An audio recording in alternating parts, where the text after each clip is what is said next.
श्रीगुरुभ्यो नमः। यदविद्याविलासेन भूतभौतिकसृष्टयः तं नौमि परमात्मानं सच्चिदानन्दविग्रहम्।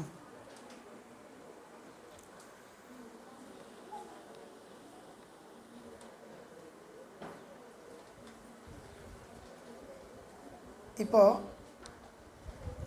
ഇതിൻ്റെ മുകളിൽ ഇപ്പോൾ നേരത്തെ പറഞ്ഞതൊക്കെ നിങ്ങൾ ഓർത്തിരിക്കണമെന്ന് ഞാൻ പറഞ്ഞിട്ടുണ്ടായിരുന്നു ഇന്നലെ. കാരണം അത് ഓർത്തിരുന്നാൽ മാത്രമേ നമുക്ക് ഇവിടുന്ന് അങ്ങോട്ട് പറയുന്നത് ഉൾക്കൊള്ളാൻ കഴിയുള്ളൂ.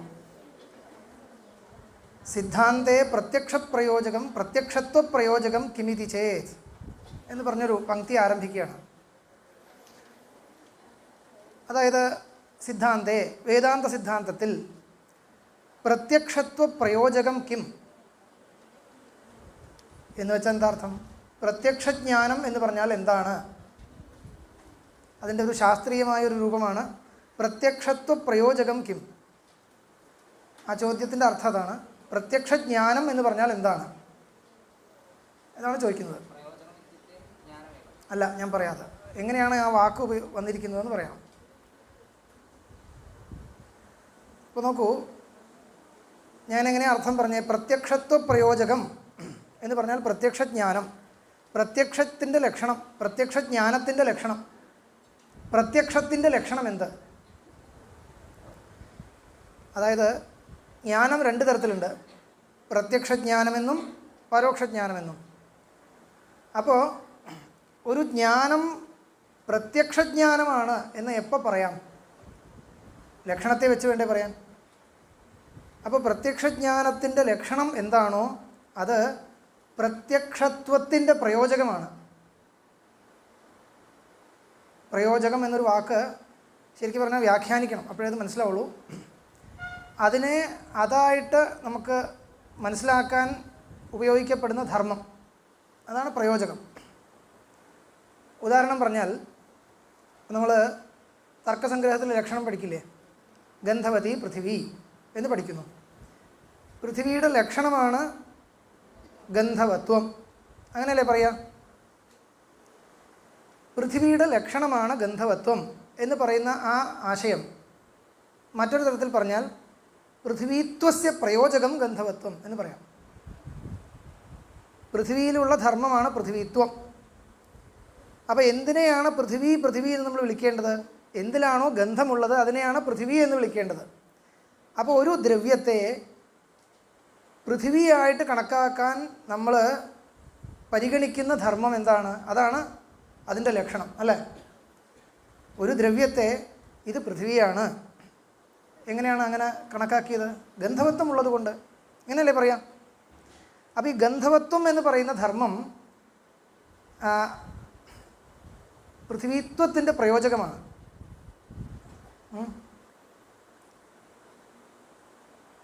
ഇപ്പോൾ പല ധർമ്മങ്ങൾക്കും അങ്ങനെ പ്രയോജകം എന്ന് പറയാം. നമ്മൾ ഒരു സ്ത്രീയെ മാതാവ് എന്ന് വിളിക്കുന്നു എന്നൊക്കെയാണ്. മാതാ, അമ്മ എന്ന് വിളിക്കുന്നു. മാതാ എന്ന് വിളിക്കുന്നു. മാതൃത്വം, മാതൃത്വത്തിൻ്റെ പ്രയോജകം എന്താ എന്ന് ചോദിച്ചു കഴിഞ്ഞാൽ നമ്മളെ ജനിപ്പിച്ചിട്ടുണ്ട്, പ്രസവിച്ചിട്ടുണ്ട്, അതാണ് മാതൃത്വത്തിൻ്റെ പ്രയോജകം. അപ്പോൾ പുത്രനെയോ പുത്രിയെയോ പ്രസവിച്ചവൾ എന്നർത്ഥത്തിലല്ലേ മാതാവ് എന്ന് വിളിക്കുന്നത്? പുത്രനെയോ പുത്രിയെയോ പ്രസവിച്ച സ്ത്രീ എന്നർത്ഥത്തിലല്ലേ മാതാ എന്ന് വിളിക്കുന്നത്? അങ്ങനെയല്ലേ? അപ്പോൾ മാതൃത്വത്തിൻ്റെ പ്രയോജകമാണ് ആ ധർമ്മം ഇങ്ങനെയാണ് അതിനെ മനസ്സിലാക്കേണ്ടത്. ഒരു ഉദാഹരണം പറഞ്ഞെന്ന് മാത്രം, എന്തെങ്കിലും ഒരു ഉദാഹരണം പറയണ്ടേ, അത്രയേ ഉള്ളൂ. അപ്പോൾ ആ ഒരു ശൈലിയിൽ ഈ ഭാഷയെ നമ്മൾ ഉൾക്കൊള്ളണം. ശരിക്കും പറഞ്ഞാൽ എന്താണ്? അസാധാരണ ധർമ്മം എന്നർത്ഥം, വേറൊന്നുമില്ല. അപ്പോൾ പ്രത്യക്ഷത്വസ്യ പ്രയോജകം, പ്രത്യക്ഷത്വം എവിടെയാണോ ഉള്ളത്, ഒരു ജ്ഞാനത്തിനെയാണ് നമ്മൾ പ്രത്യക്ഷം എന്ന് പറയുക. എല്ലാ ജ്ഞാനത്തിനെയും പ്രത്യക്ഷം എന്ന് പറയില്ല. അപ്പോൾ ഏത് ജ്ഞാനത്തിനെയാണ് പ്രത്യക്ഷം എന്ന് പറയേണ്ടത് എന്ന് ചോദിച്ചു കഴിഞ്ഞാൽ, ഒരു ജ്ഞാനത്തിനെ പ്രത്യക്ഷജ്ഞാനം എന്ന് പറയാൻ നമ്മളങ്ങനെ പറയുന്നതിന് കാരണമായിട്ട് നമ്മൾ മുന്നോട്ട് വയ്ക്കുന്ന ധർമ്മം, ലക്ഷണം എന്താണോ അതാണ് പ്രത്യക്ഷത്വത്തിൻ്റെ പ്രയോജകം, പ്രത്യക്ഷത്വസ്യ പ്രയോജകം എന്ന് നമുക്ക് പറയാം. ചുരുക്കി പറഞ്ഞാൽ എന്താണ്? പ്രത്യക്ഷജ്ഞാനത്തിൻ്റെ ലക്ഷണം എന്നർത്ഥം. ഗന്ധവത്വം പൃഥിവ്യാഹ ലക്ഷണം, പൃഥിവീത്വസ്യ പ്രയോജകം. പ്രയോജകം എന്നുള്ള ഒരു ഭാഷയെ നിങ്ങൾ അങ്ങനെ മനസ്സിലാക്കുക, അത്രയും നിവൃത്തിയുള്ളൂ. പ്രയോജകം എന്ന് പറഞ്ഞാൽ പ്രയോജിപ്പിക്കുന്നത് എന്ന് മലയാളം. പ്രയോജിപ്പിക്കുക എന്ന് പറഞ്ഞാലോ അതിനെ അതായിട്ട് കണക്കാക്കാൻ നമുക്ക് ഉപയോഗപ്പെടുന്ന ധർമ്മം, ചുരുക്കി പറഞ്ഞാൽ ലക്ഷണം എന്നർത്ഥം. എന്തെങ്കിലും ബുദ്ധിമുട്ടുണ്ടോ? അത്രയേ ഉള്ളൂ. അപ്പോൾ ഇത് ഓർത്തു വെച്ചാൽ മതി. ഗന്ധവത്വം പൃഥിവ്യാഹ ലക്ഷണം, ഗന്ധവത്വം പൃഥിവീത്വസ്യ പ്രയോജകം, ഒരേ അർത്ഥമാണ്. എന്നതുപോലെ ഒരു ജ്ഞാനം പ്രത്യക്ഷജ്ഞാനമാണ് എന്ന് എപ്പോൾ നമുക്ക് പറയാൻ കഴിയും എന്ന് നോക്കുക. നൈയായികന്മാരോട് ചോദിച്ചു കഴിഞ്ഞാൽ അവരെന്താ ഉടനെ പറയുക? സന്നികർഷജന്യം ജ്ഞാനം പ്രത്യക്ഷം. ഇന്ദ്രിയാർത്ഥ സന്നികർഷജന്യം ജ്ഞാനം പ്രത്യക്ഷം എന്ന് പ്രത്യക്ഷജ്ഞാനത്തിന് നൈയായികന്മാർ ലക്ഷണം പറയും. അപ്പോൾ പ്രത്യക്ഷജ്ഞാനസ്യ കിം ലക്ഷണം? ഇന്ദ്രിയാർത്ഥ സന്നികർഷജന്യ ജ്ഞാനത്വം എന്ന് നൈയായികന്മാർ പറയും. ഇതിനെ തന്നെ നമ്മുടെ ഈ ഭാഷയിൽ പറഞ്ഞു കഴിഞ്ഞാൽ ഇന്ദ്രിയാർത്ഥ സന്നികർഷജന്യ ജ്ഞാനത്വം പ്രത്യക്ഷത്വസ്യ പ്രയോജകം. ശരിയോ? പ്രത്യക്ഷജ്ഞാനസ്യ ലക്ഷണം പ്രത്യക്ഷത്വസ്യ, പ്രത്യക്ഷത്വം എന്ന് പറഞ്ഞാൽ ജ്ഞാനത്തിലുള്ള ധർമ്മം, പ്രത്യക്ഷത്വസ്യ പ്രയോജകം. യതഃ അസ്മിൻ ജ്ഞാനേ ഇന്ദ്രിയാർത്ഥ സന്നികർഷജന്യത്വം അസ്തി അതഃ ഇദം ജ്ഞാനം പ്രത്യക്ഷം. ശരിയായില്ലേ? അങ്ങനെയാണ് ഇവിടെ എഴുതിയിരിക്കുന്നത്. അപ്പോൾ ചുരുക്കി പറഞ്ഞാൽ എന്താണ്? നൈയായികന്മാർ പ്രത്യക്ഷത്തിന് ലക്ഷണം പറയുന്നു, ഇന്ദ്രിയാർത്ഥ സന്നികർഷജന്യം ജ്ഞാനം പ്രത്യക്ഷം എന്ന്. ഈ ലക്ഷണം നിങ്ങൾ സ്വീകരിക്കുന്നുണ്ടോ ഇല്ലയോ? സ്വീകരിക്കുന്നുണ്ടെങ്കിൽ അത് തന്നെയാണ് പറയാം. സ്വീകരിക്കുന്നില്ല എങ്കിൽ നിങ്ങളുടെ മതത്തിൽ നിരൂപിക്കേണ്ടുന്ന പ്രത്യക്ഷജ്ഞാനത്തിൻ്റെ ലക്ഷണം എന്ത് എന്നാണ് ചോദ്യം. ശരിയായില്ലേ? അപ്പോൾ നൈയായികന്മാർ പറഞ്ഞ പോലെ പറഞ്ഞുകൂടെ എന്നാണെങ്കിൽ പോരാ. ചില പ്രശ്നങ്ങൾ അതിലുണ്ട്. നമ്മുടെ ദൃഷ്ടിയിൽ നോക്കിക്കഴിഞ്ഞാൽ അത് മുഴുവൻ അങ്ങനെ പറയാൻ വയ്യ. നമ്മുടെ ദൃഷ്ടിയിൽ മാത്രമല്ല, അവരുടെ ദൃഷ്ടിയിൽ നോക്കിക്കഴിഞ്ഞാൽ തന്നെ എല്ലാ ജ്ഞാനവും ഇന്ദ്രിയാർത്ഥ സന്നികർഷജന്യമാണെന്ന് പറയാൻ വയ്യ. മാത്രമല്ല നമ്മളുടെ പ്രക്രിയ കുറച്ച് വ്യത്യസ്തമാണ്. നമ്മളുടെ പ്രക്രിയയിൽ ഇന്ദ്രിയം, ഒരു പ്രത്യക്ഷജ്ഞാനത്തിന് ഇന്ദ്രിയത്തിൻ്റെ ആവശ്യമുണ്ടോ എന്ന് ചോദിച്ചു കഴിഞ്ഞാൽ എല്ലായിടത്തും ഇല്ല. എല്ലായിടത്തും ഇല്ല. കാരണം എന്താണ്? ഈശ്വരീയ പ്രത്യക്ഷം ജന്യമേ അല്ല, അത് നിൽക്കട്ടെ. അതിനേക്കാൾ മുമ്പേ അഹം സുഖി എന്നുള്ള ജ്ഞാനം പ്രത്യക്ഷജ്ഞാനമല്ലേ? നിങ്ങൾക്ക് സുഖമുണ്ടാകുമ്പോൾ, സുഖമുള്ള സമയത്ത് എനിക്ക് സുഖമുണ്ട്, ഇത് പ്രത്യക്ഷജ്ഞാനമല്ലേ? അപ്പോൾ ഇന്ദ്രിയാർത്ഥ സന്നികർഷജന്യത്വം അവിടെ പറയണം. നൈയായികന്മാരുടെ ലക്ഷണം പറഞ്ഞു കഴിഞ്ഞാൽ നൈയായികന്മാർ എങ്ങനെയാണ് പറയുക? മാനസപ്രത്യക്ഷം എന്നാണ് നൈയായികന്മാർ പറയുക. മാനസപ്രത്യക്ഷം എന്ന് പറഞ്ഞാൽ എന്താണ്? മനസ്സന്നികർഷം കൊണ്ട്, മനസ്സന്നികർഷേണ ജായമാനം പ്രത്യക്ഷം മാനസപ്രത്യക്ഷം. മനോരൂപ ഇന്ദ്രിയസ്യ വിഷയേണ സഹ കഹ സന്നികർഷः? കഹ സന്നികർഷः? മനസഃ സുഖേന സഹ സംയുക്തസമവായः. സംയുക്തസമവായസന്നികർഷः. സംയുക്തസമവായസന്നികർഷേണ മനോരൂപ ഇന്ദ്രിയസ്യ സുഖേന സഹ സംബന്ധോ ഭവതി, തേന അഹം സുഖി എന്നുള്ള പ്രത്യക്ഷജ്ഞാനം ഉണ്ടാവുന്നു. ശരിയായി. നൈയായികന്മാരുടെ രീതിയിൽ ശരിയായി. പക്ഷേ നമ്മളുടെ രീതിയിൽ അത് ശരിയാവില്ല. എന്താ കാരണം? ഇന്നലെ അവസാനം പറഞ്ഞ വിഷയം ഓർക്കുന്നുണ്ടോ നിങ്ങൾ? മനസ്സ് ഇന്ദ്രിയമല്ല എന്നാണ് പറഞ്ഞത്. അപ്പം മനസ്സ് ഇന്ദ്രിയമല്ല എന്നുള്ള പക്ഷത്ത് നിൽക്കുമ്പോൾ ഇന്ദ്രിയാർത്ഥ സന്നികർഷജന്യജ്ഞാനം എന്ന് അവിടെ സമന്വയിപ്പിക്കാൻ പറ്റില്ല. മനസ്സിലാവുന്നുണ്ടോ? മനസ്സ് ഇന്ദ്രിയമാണെങ്കിൽ ഓക്കെ, പക്ഷേ മനസ്സ് ഇന്ദ്രിയമല്ല എന്നല്ലേ നിങ്ങളുടെ സിദ്ധാന്തം. അങ്ങനെയാണെങ്കിൽ അപ്പോൾ സുഖജ്ഞാനം ഇന്ദ്രിയജന്യം എന്ന് പറയാൻ വയ്യ. അതുകൊണ്ട് എല്ലാ പ്രത്യക്ഷത്തിനും യോജിക്കുന്ന ലക്ഷണം വേണ്ടേ പറയാൻ? മാത്രമല്ല ഭ്രമപ്രത്യക്ഷമുണ്ട്, അവിടെയും ലക്ഷണം സമന്വയിക്കണം. ഭ്രമം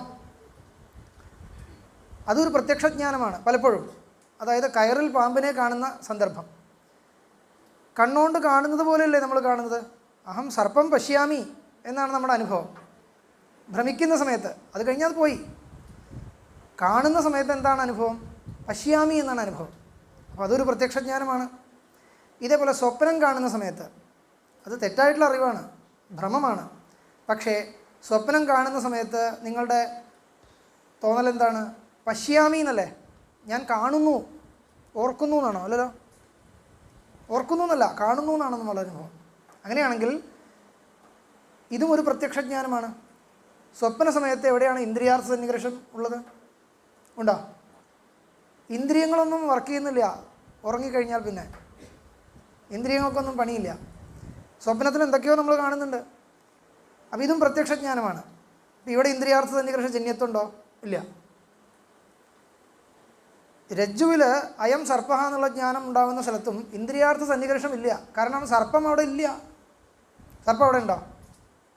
ഉണ്ടെങ്കിലല്ലേ അതുമായിട്ട് സന്നികർഷം ഉണ്ടാവുള്ളൂ. വാസ്തവത്തിലില്ല. നമ്മുടെ ഭാഷയിൽ പ്രാതിഭാസിക സർപ്പം ഉണ്ടെന്ന് പറയും, അതിരിക്കട്ടെ. വാസ്തവത്തിൽ കണ്ണുകൊണ്ട് എന്താ പറയുക, സംബന്ധിക്കാൻ യോഗ്യമായ സർപ്പം അവിടെ ഉണ്ടോ? ഇല്ല. പ്രാതിഭാസിക സർപ്പം എന്ന് പറഞ്ഞുകൊണ്ട് കാര്യമില്ല, അത് വേറെ വിഷയം.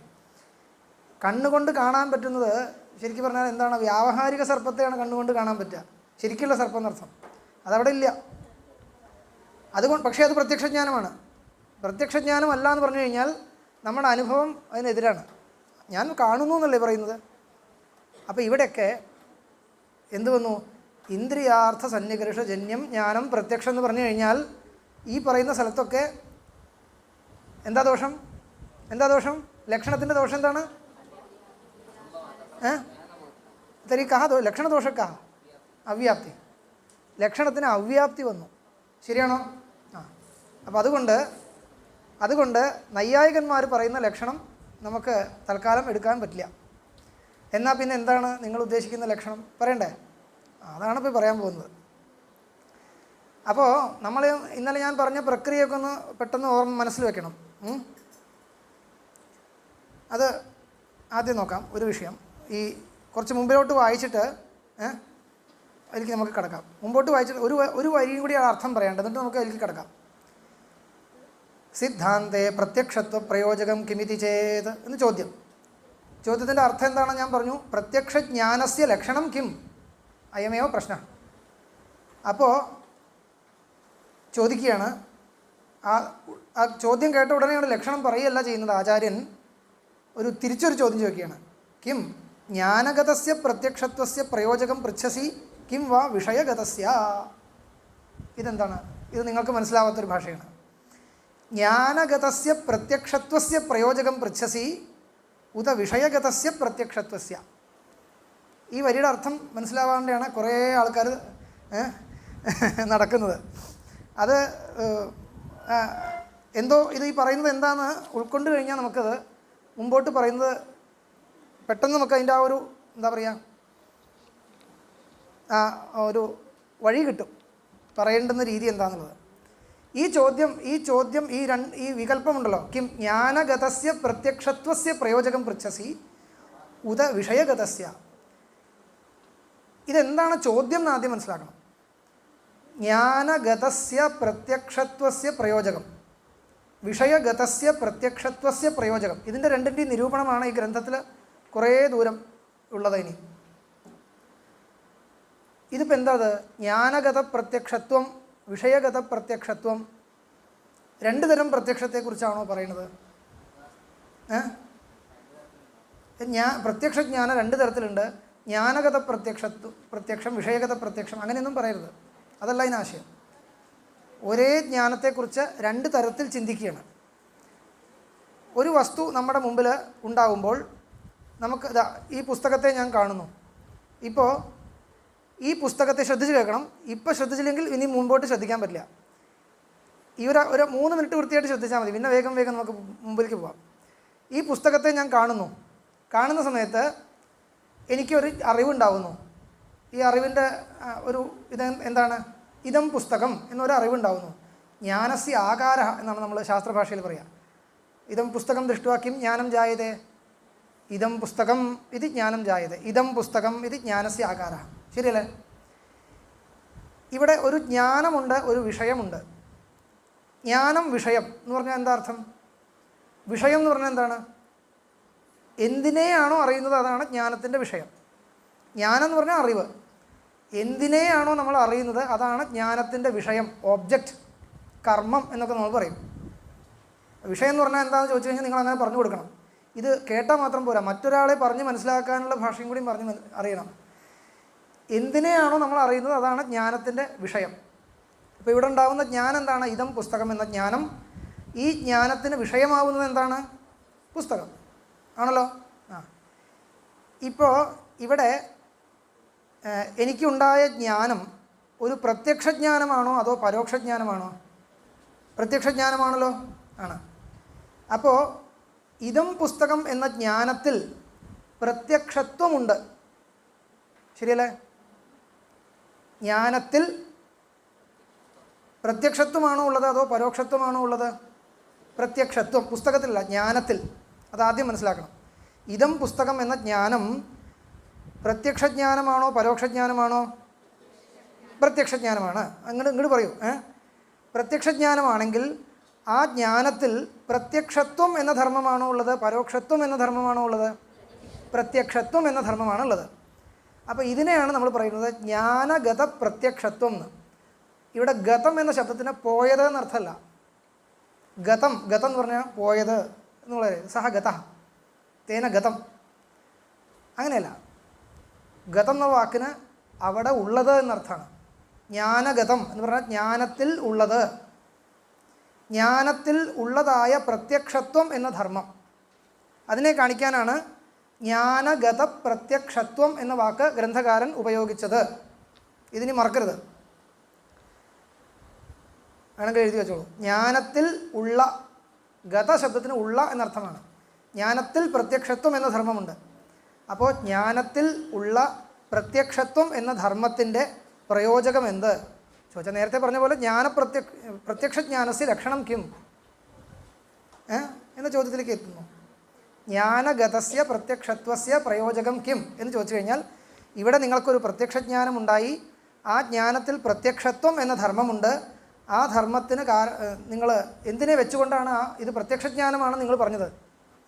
ഈ ജ്ഞാനം, ഈ പുസ്തകം കാണുന്ന സമയത്ത് എനിക്കുണ്ടായ ജ്ഞാനം ഒരു പ്രത്യക്ഷജ്ഞാനമാണോ പരോക്ഷജ്ഞാനമാണോ ചോദിച്ചു കഴിഞ്ഞാൽ ഉടനെ പ്രത്യക്ഷജ്ഞാനമാണെന്ന് നമ്മൾ പറയില്ലേ? എന്ത് വെച്ചിട്ടാണ് പറഞ്ഞത്? ഇതാണ് ചോദ്യം. കിം ജ്ഞാനഗതസ്യ പ്രത്യക്ഷത്വസ്യ പ്രയോജകം പൃച്ഛസി? ആ ചോദ്യത്തിൻ്റെ അർത്ഥം വന്നു. അടുത്തത് അഥവാ വിഷയഗതസ്യ പ്രത്യക്ഷത്വസ്യ പ്രയോജകം. അതെന്താ അർത്ഥം? പ്രത്യക്ഷത്വം എന്ന് പറഞ്ഞാൽ അത് ജ്ഞാനത്തിലുള്ളൊരു ധർമ്മമല്ലേ? വിഷയത്തിൽ പ്രത്യക്ഷത്വം ഉണ്ടോ? എന്തോ ആയിക്കോട്ടെ, നേരിട്ടില്ലല്ലോ. വിഷയത്തിൽ പ്രത്യക്ഷത്വം ഉണ്ടോ ചോദിച്ചു കഴിഞ്ഞാൽ ഉണ്ട് എന്ന് നമുക്ക് പറയേണ്ടി വരും. കാരണം പ്രത്യക്ഷത്വം എന്ന വാക്കിന് ഇവിടെ അർത്ഥം അയം പ്രത്യക്ഷ ഇത് വ്യവഹാര വിഷയത്വം പ്രത്യക്ഷത്വം. ഇത് എഴുതി വയ്ക്കൂ. അയം പ്രത്യക്ഷ അല്ലെങ്കിൽ ഇതം പ്രത്യക്ഷം, ഇത് വ്യവഹാര വിഷയത്വം. അത് വിഷയത്തിലുമുണ്ട്, ഇല്ലേ? ഉണ്ട്.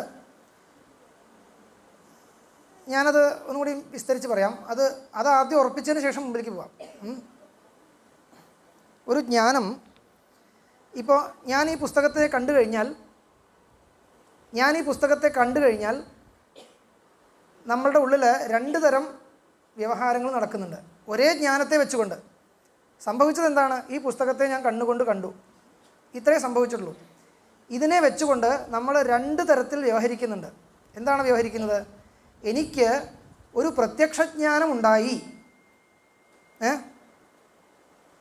പുസ്തകത്തെക്കുറിച്ച് എനിക്കുണ്ടായ ജ്ഞാനം ഒരു പ്രത്യക്ഷജ്ഞാനമാണ്. ഇതൊരു വ്യവഹാരം. രണ്ടാമത്തെ വ്യവഹാരം, പുസ്തകം എനിക്ക് പ്രത്യക്ഷമാണ്, പുസ്തകം എനിക്ക് പ്രത്യക്ഷമാണ്, പുസ്തകത്തിൽ പ്രത്യക്ഷത്വമുണ്ട്. പറയില്ലേ? പുസ്തകത്തിൽ പ്രത്യക്ഷത്വമുണ്ട്, പ്രത്യക്ഷ വിഷയത്വമുണ്ടെന്നർത്ഥം. പക്ഷേ നമ്മൾ പറയുക എങ്ങനെയാണ്? ഈ പുസ്തകം എനിക്ക് പ്രത്യക്ഷമാണോ പരോക്ഷമാണോ? പുസ്തകം എനിക്ക് പ്രത്യക്ഷമാണ്. രണ്ടും പറയുന്നത് ഒരേ ജ്ഞാനത്തെ വെച്ചുകൊണ്ട് തന്നെയാണ്. ഒരേ ജ്ഞാനത്തെ വെച്ചുകൊണ്ട് രണ്ട് തരം വ്യവഹാരങ്ങൾ ലോകത്ത് സംഭവിക്കുന്നു. ഒന്ന്, ഇപ്പോൾ എനിക്കുണ്ടായ ജ്ഞാനം ഒരു പ്രത്യക്ഷജ്ഞാനമാണ് എന്നൊരു വ്യവഹാരം. രണ്ടാമത്, ഈ വിഷയം എനിക്ക് പ്രത്യക്ഷമാണ് എന്ന് രണ്ടാമതൊരു വ്യവഹാരം. അപ്പോൾ വിഷയവും പ്രത്യക്ഷമാണ് നമ്മൾ പറയുന്നുണ്ട്. അപ്പോൾ വിഷയത്തിലും പ്രത്യക്ഷത്വമുണ്ട്. അപ്പോൾ ഈ വിഷയത്തിലും പ്രത്യക്ഷത്വമുണ്ട്, ജ്ഞാനത്തിലും പ്രത്യക്ഷത്വമുണ്ട് എന്ന് പറഞ്ഞാൽ എന്താ അർത്ഥം? ജ്ഞാനവിഷയക ജ്ഞാനത്തെക്കുറിച്ചല്ല പറയുന്നത്, ശ്രദ്ധിക്കണം.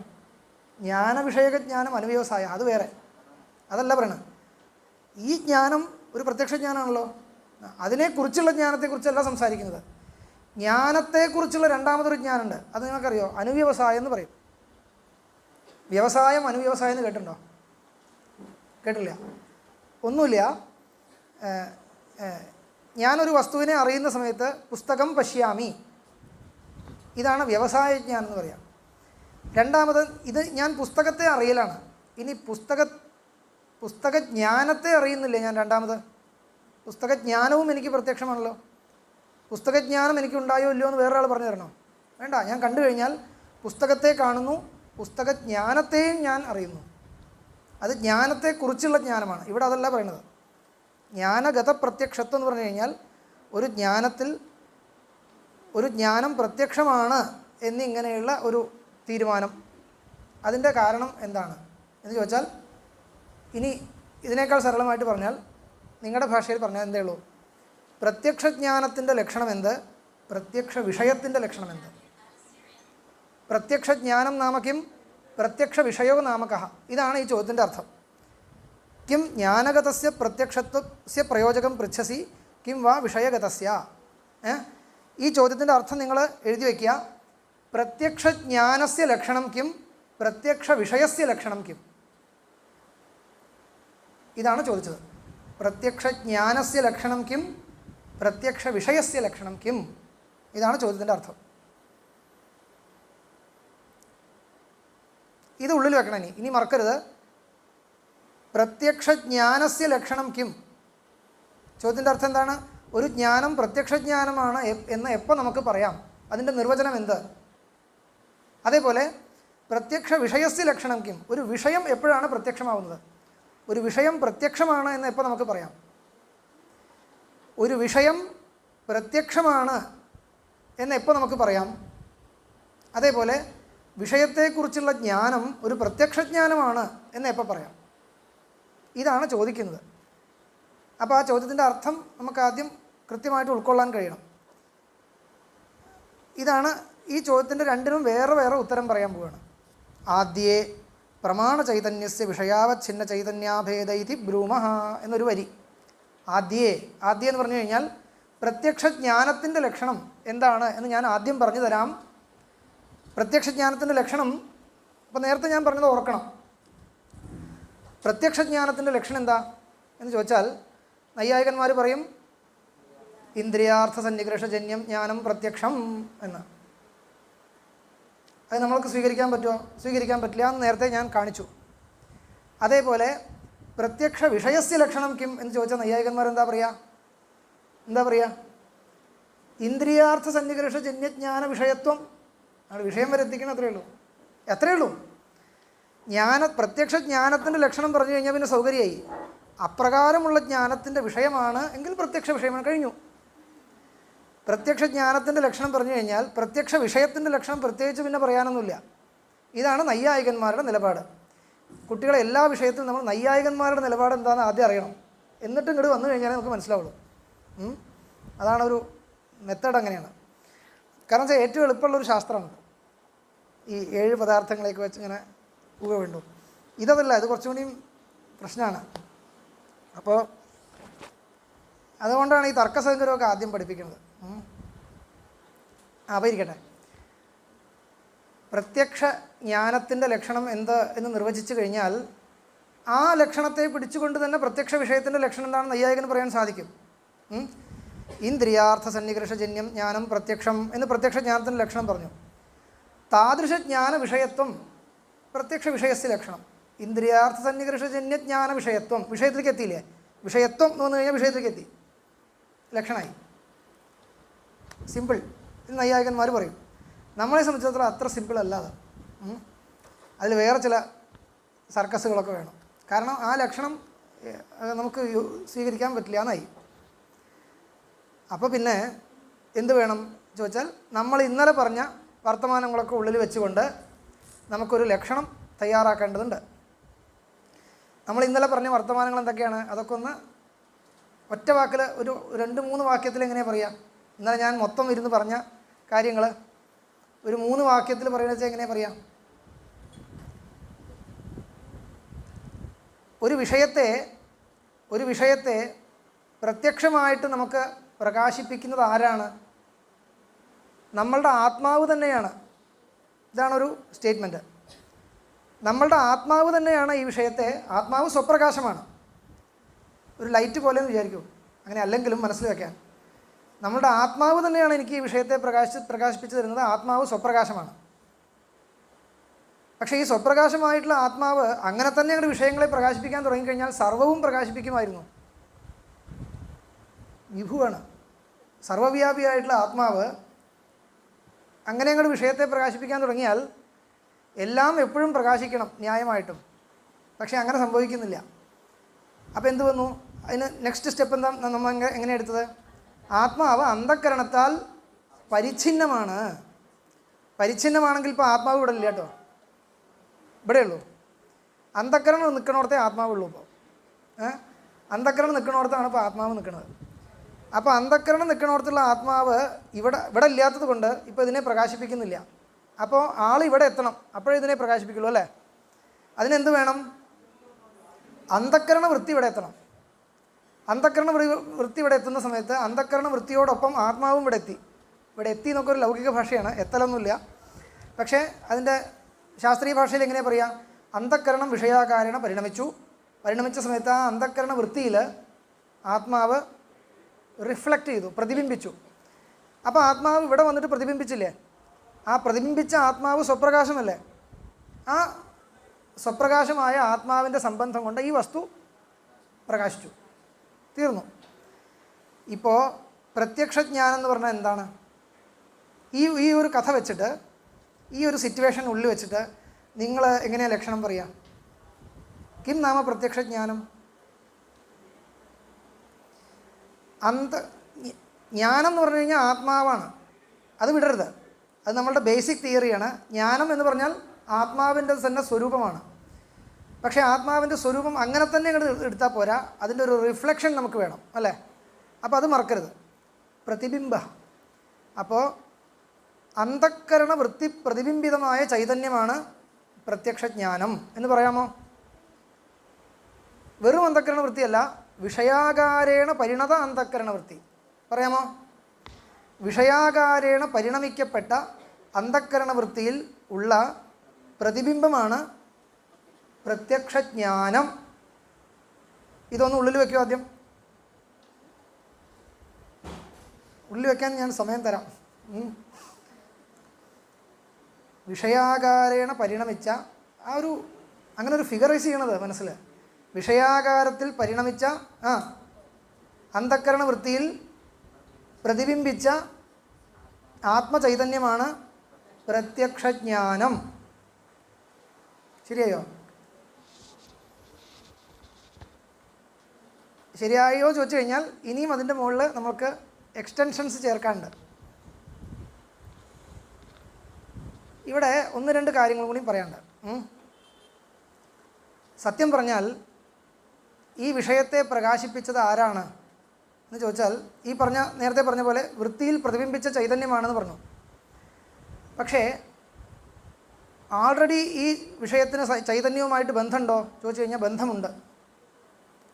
പക്ഷേ എനിക്ക് വേണ്ടി വിഷയത്തെ പ്രകാശിപ്പിക്കുന്നത് ആരാണെന്ന് ചോദിച്ചു കഴിഞ്ഞാൽ എൻ്റെ ആത്മചൈതന്യമാണ്. ഈ ആത്മചൈതന്യം എവിടെയാണുള്ളത്? അന്ധക്കരണം ഉള്ളിടത്താണുള്ളത്. അതായത് ഇപ്പോൾ അന്ധക്കരണത്താൽ പരിച്ഛിന്നമായിട്ട് ഇവിടെയാണുള്ളതെന്ന് വെച്ചോളൂ. ശരീരം നിൽക്കുന്നിടത്താണ് എൻ്റെ ആത്മചൈതന്യം ഉള്ളത്. ഇവിടെ ഉണ്ടോ? ഇവിടെ ഇല്ല.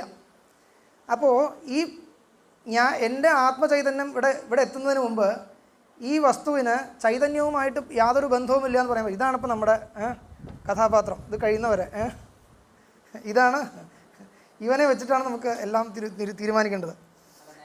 ഈ പൂവിടെ കൊണ്ടുവച്ചത് നന്നായി. എന്താണ് ആത്മാവ് ഉള്ളിടത്തൊക്കെ അന്ധക്കരണം എന്ന് പറഞ്ഞു കഴിഞ്ഞാൽ ആത്മാവ് സർവത്ര വ്യാപിച്ച് നിൽക്കുന്നതല്ലേ? ആത്മാവ് എന്തെങ്കിലും ഒന്നിനെ വെച്ച് പരിച്ഛേദിക്കണമെങ്കിൽ ആത്മാവ് ഉള്ളിടത്തൊക്കെ അന്ധക്കരണം എന്ന് പറഞ്ഞാൽ എന്താ അതിനർത്ഥം? അന്ധക്കരണം ഒരു പരിച്ഛിന്നമായിട്ടുള്ള സാധനമാണ്. ആത്മാവ് പരിച്ഛിന്നമല്ല. പരിച്ഛിന്നമല്ലാത്ത ആത്മാവിനെ പരിച്ഛേദിക്കാനുള്ള പണിയാണ് ഇപ്പോൾ ചെയ്തത്. അങ്ങനെയല്ലേ? അപ്പോൾ അങ്ങനെ മനസ്സിലാക്കാൻ പറ്റും. ഇപ്പോൾ നോക്കൂ, ഇനി ഇതിൻ്റെ മുകളിൽ അടുത്ത സ്റ്റെപ്പ് പറയാനുണ്ട്. ഈ വസ്തു ഇവിടെ ഇരിക്കുന്നുണ്ട്, ഞാൻ കണ്ണ് തുറന്നിട്ടില്ല കേട്ടോ, കണ്ണ് തുറന്നിട്ടില്ല. അപ്പോൾ എൻ്റെ ആത്മാവ് ഇവിടെ എത്തിയിട്ടില്ല. അപ്പോൾ ഈ വസ്തുവിന് ആത്മാവുമായിട്ട് ഒരു ബന്ധമില്ല എന്ന് പറയാൻ പറ്റുമോ? ചോദിച്ചു കഴിഞ്ഞാൽ എൻ്റെ ആത്മാവ് ഒന്ന് വേർതിരിച്ചിട്ടോ. അപ്പോൾ ആത്മാവ്, എൻ്റെ ആത്മാവ് മറ്റൊരാളുടെ ആത്മാവ് എന്നുള്ള തിരുവിലേക്ക് എത്തി. നമ്മൾ വ്യാവഹാരികമായിട്ടുള്ള ഈ ഭേദം വെച്ചു. എൻ്റെ ആത്മാവ് ഇവിടെ ഇല്ല. അപ്പോൾ പിന്നെ ഈ വസ്തു ഇപ്പോൾ ആത്മാവുമായിട്ട് ഒരു ബന്ധമില്ലാണ്ടാണോ നിൽക്കുന്നത്? അങ്ങനെ പറയാൻ വയ്യ. ബ്രഹ്മചൈതന്യം എന്നൊരു കൺസെപ്റ്റ് ഇല്ലേ? ഇപ്പോൾ നിങ്ങൾ എന്ത് ചെയ്യണം? ബ്രഹ്മചൈതന്യം, ആത്മചൈതന്യം, ഇങ്ങനെ രണ്ടെണ്ണമായിട്ട് എടുക്കണം. ബ്രഹ്മചൈതന്യം, ആത്മചൈതന്യം, ഇത് രണ്ടും ഒന്നല്ലേ ചോദിച്ചു കഴിഞ്ഞാൽ പാരമാർത്ഥികമായിട്ട് ഒന്നാണ്. ആർക്കും അഭിപ്രായ വ്യത്യാസമില്ല. തത്വമസി എന്ന് പറയുന്നത് അതിനെക്കുറിച്ചാണ്. പക്ഷേ പാരമാർത്ഥികമായിട്ടുള്ള തലം ഇപ്പോൾ നമ്മൾ പരിഗണിക്കുന്നില്ല. പാരമാർത്ഥികമായിട്ടുള്ള തലം ഇപ്പോൾ പരിഗണിക്കുന്നില്ല. ഇപ്പോൾ നമ്മളുടെ കൺസെപ്റ്റിൽ ആത്മാവ് വേറെ, ബ്രഹ്മം വേറെ. ആത്മചൈതന്യം ഇപ്പോൾ എവിടെയാണുള്ളത്? ആത്മാവ് വേറെ, ബ്രഹ്മം വേറെ എന്നുള്ള പരിഗണന ഇപ്പോൾ വന്നു. വ്യാവഹാരികമായിട്ടുള്ള വ്യത്യാസം കൽപ്പിച്ചു കഴിഞ്ഞു. കൽപ്പിച്ചു കഴിഞ്ഞ സമയത്താണ് ഇപ്പോൾ നമ്മൾ സംസാരിക്കുന്നത്. അപ്പോൾ ആത്മചൈതന്യം ഇവിടെ ഉണ്ട് എന്ന് വെച്ച് ബ്രഹ്മചൈതന്യം ഇവിടെ ഇല്ല എന്ന് പറയാൻ പറ്റുമോ? ബ്രഹ്മചൈതന്യം ഇപ്പോഴും സർവ്വവ്യാപകമാണ്. ബ്രഹ്മചൈതന്യം എന്ന് പറയുന്ന സമഗ്രമായ ജഗത്തിൻ്റെ അധിഷ്ഠാനഭൂതമായി ഇരിക്കുന്ന ചൈതന്യം അതിപ്പോഴും ഉണ്ട് ഇവിടെ. അതിനെയാണ് നമ്മൾ പരമാത്മാവ് എന്ന് വിളിക്കണമെന്ന് വെച്ചോളൂ. ഇപ്പം ഞാൻ അതിനെ കാണുന്നില്ല എന്ന് വെച്ചിട്ട് പരമാത്മാവ് ഇതിനെ കാണുന്നില്ല എന്ന് പറയാൻ പറ്റുമോ? കാണുന്നില്ല എന്ന് പറയാൻ പറ്റില്ല. ബ്രഹ്മചൈതന്യവുമായി ബന്ധമുണ്ട് അതിന്. പക്ഷേ ബ്രഹ്മചൈതന്യവുമായി ബന്ധമുള്ളതുകൊണ്ട് എനിക്ക് ഉപയോഗമില്ല. എനിക്ക് കാണണമെങ്കിൽ ഞാൻ എന്ന് എന്തൊരു ചൈതന്യത്തെ ഞാൻ അഭിമാനിച്ചിട്ടുണ്ടോ ഈ ചൈതന്യവുമായിട്ട് ബന്ധം വരണം. മനസ്സിലാവുന്നുണ്ടോ? അതായത് ഈ വിഷയം എല്ലാ പ്രപഞ്ചത്തിലത്തെ സകല വസ്തുക്കളും ബ്രഹ്മചൈതന്യത്തിൽ അധ്യസ്ഥങ്ങളാണ്. ഇത് വേദാന്തത്തിൻ്റെ ഒരു ബേസിക്കായിട്ടുള്ള സിദ്ധാന്തമാണ്, അല്ലേ? പ്രപഞ്ചം സമസ്തവും എപ്പോഴും ഉണ്ടെങ്കിൽ നിലനിൽക്കുന്നത് എപ്പോഴും ബ്രഹ്മം എന്ന് പറയുന്ന ബ്രഹ്മചൈതന്യത്തെ അധിഷ്ഠാനമാക്കിക്കൊണ്ടാണ്. അപ്പോൾ ഈ ബ്രഹ്മചൈതന്യത്തിൽ അധിഷ്ഠിതമായിക്കൊണ്ടാണ് ഈ കാണുന്ന പ്രപഞ്ചം മുഴുവൻ നിലനിൽക്കുന്നത് എന്ന സിദ്ധാന്തം ആൾറെഡി ഉണ്ട്. അപ്പോൾ അങ്ങനെയാണെന്നുണ്ടെങ്കിൽ ഈ വസ്തുവും ജഗത്തിൽ ഉൾപ്പെട്ട ഒരു വസ്തുവാണ്. ഇതിന് ബ്രഹ്മചൈതന്യത്തിനോട് ബന്ധമില്ല എന്ന് പറയാൻ പറ്റുമോ? പറയാൻ പറ്റില്ല. ആ ബ്രഹ്മചൈതന്യം സ്വപ്രകാശമല്ലേ? ആണ്. അപ്പോൾ സ്വപ്രകാശമായിരിക്കുന്ന ബ്രഹ്മചൈതന്യത്തിൽ മുമ്പ് തന്നെ അധ്യസ്ഥമായിട്ട് നിലകൊള്ളുന്നൊരു വസ്തുവാണിത്.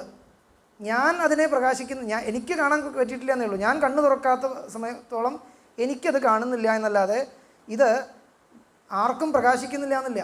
ബ്രഹ്മചൈതന്യത്തിൽ അധ്യസ്ഥമാണ്, പ്രകാശിച്ചുകൊണ്ടേയിരിക്കുകയാണ്. അപ്പോൾ ഞാൻ പറഞ്ഞതിൻ്റെ സാരാംശം എന്താണ്?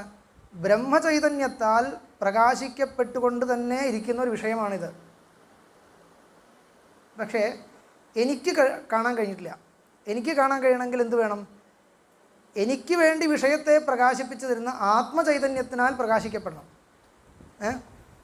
അപ്പോൾ ഇവിടെ ഇനി ശ്രദ്ധിക്കേണ്ട ഒരു പ്രക്രിയയാണ് ഈ പറയുന്നത്. ഒരു കണക്ക് പോലെ മനസ്സിലാക്കണം. ഒരു പ്രക്രിയയാണ് പറയുന്നത്. ഇത് മനസ്സിലാക്കി കഴിഞ്ഞാൽ ഇത് മുമ്പിലേക്ക് പോകുള്ളൂ. ഇത് മനസ്സിലാക്കി പെട്ടെന്ന് മുമ്പിലേക്ക് പോവുകയും ചെയ്യും. ഇത് പിന്നെ വേണമെങ്കിൽ നിങ്ങൾക്ക് വ്യാഖ്യാനം വായിച്ചാലും മനസ്സിലാവും. പക്ഷെ ഇത് മനസ്സിലാക്കാതെ ഒന്നും കാര്യമില്ല. ഇങ്ങനെയുള്ള പ്രക്രിയകൾ ഈ ഗ്രന്ഥത്തിൽ എഴുതുന്നതിൻ്റെ ബേസാണ് എന്താണ് ഈ പറഞ്ഞുകൊണ്ടിരിക്കുന്നത്. അത് പുസ്തകത്തിലില്ല. ഇതിങ്ങനെ ഒരാൾ പറഞ്ഞാലേ മനസ്സിലാവുള്ളൂ.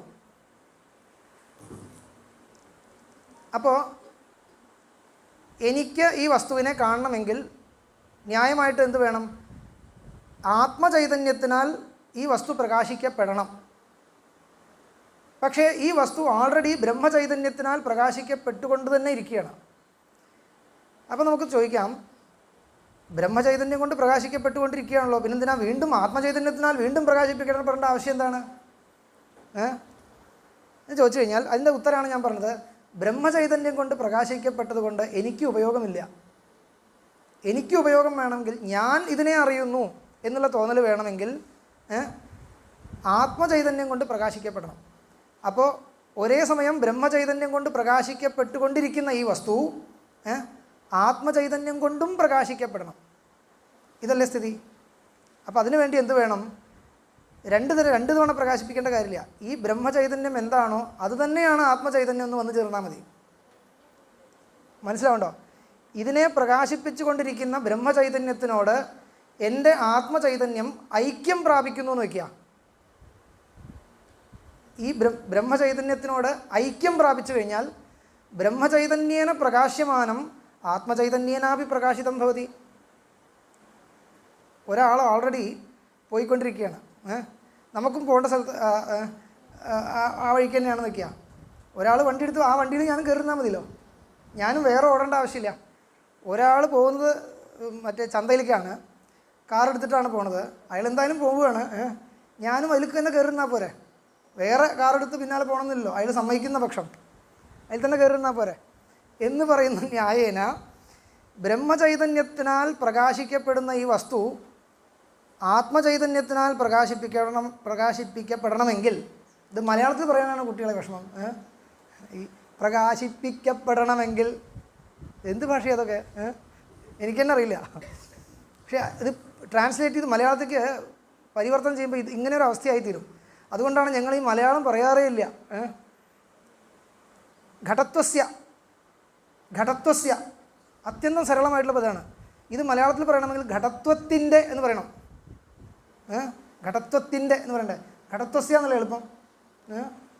എനിക്ക് എളുപ്പം അതാണ്, നിങ്ങൾക്ക് എളുപ്പം എന്താ അറിയില്ല.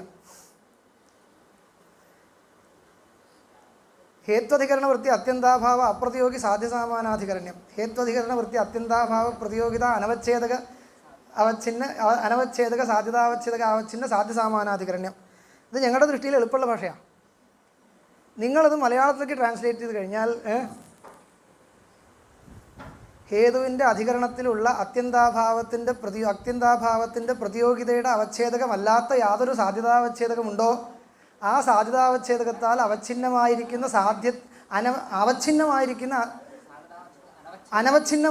യാതൊരു സാധ്യതാവച്ഛേദകമുണ്ടോ അതിനാൽ അവച്ഛിന്നമായിരിക്കുന്ന സാധ്യത്തിൻ്റെ അധികരണത്തിലുള്ള ഇരിപ്പ്.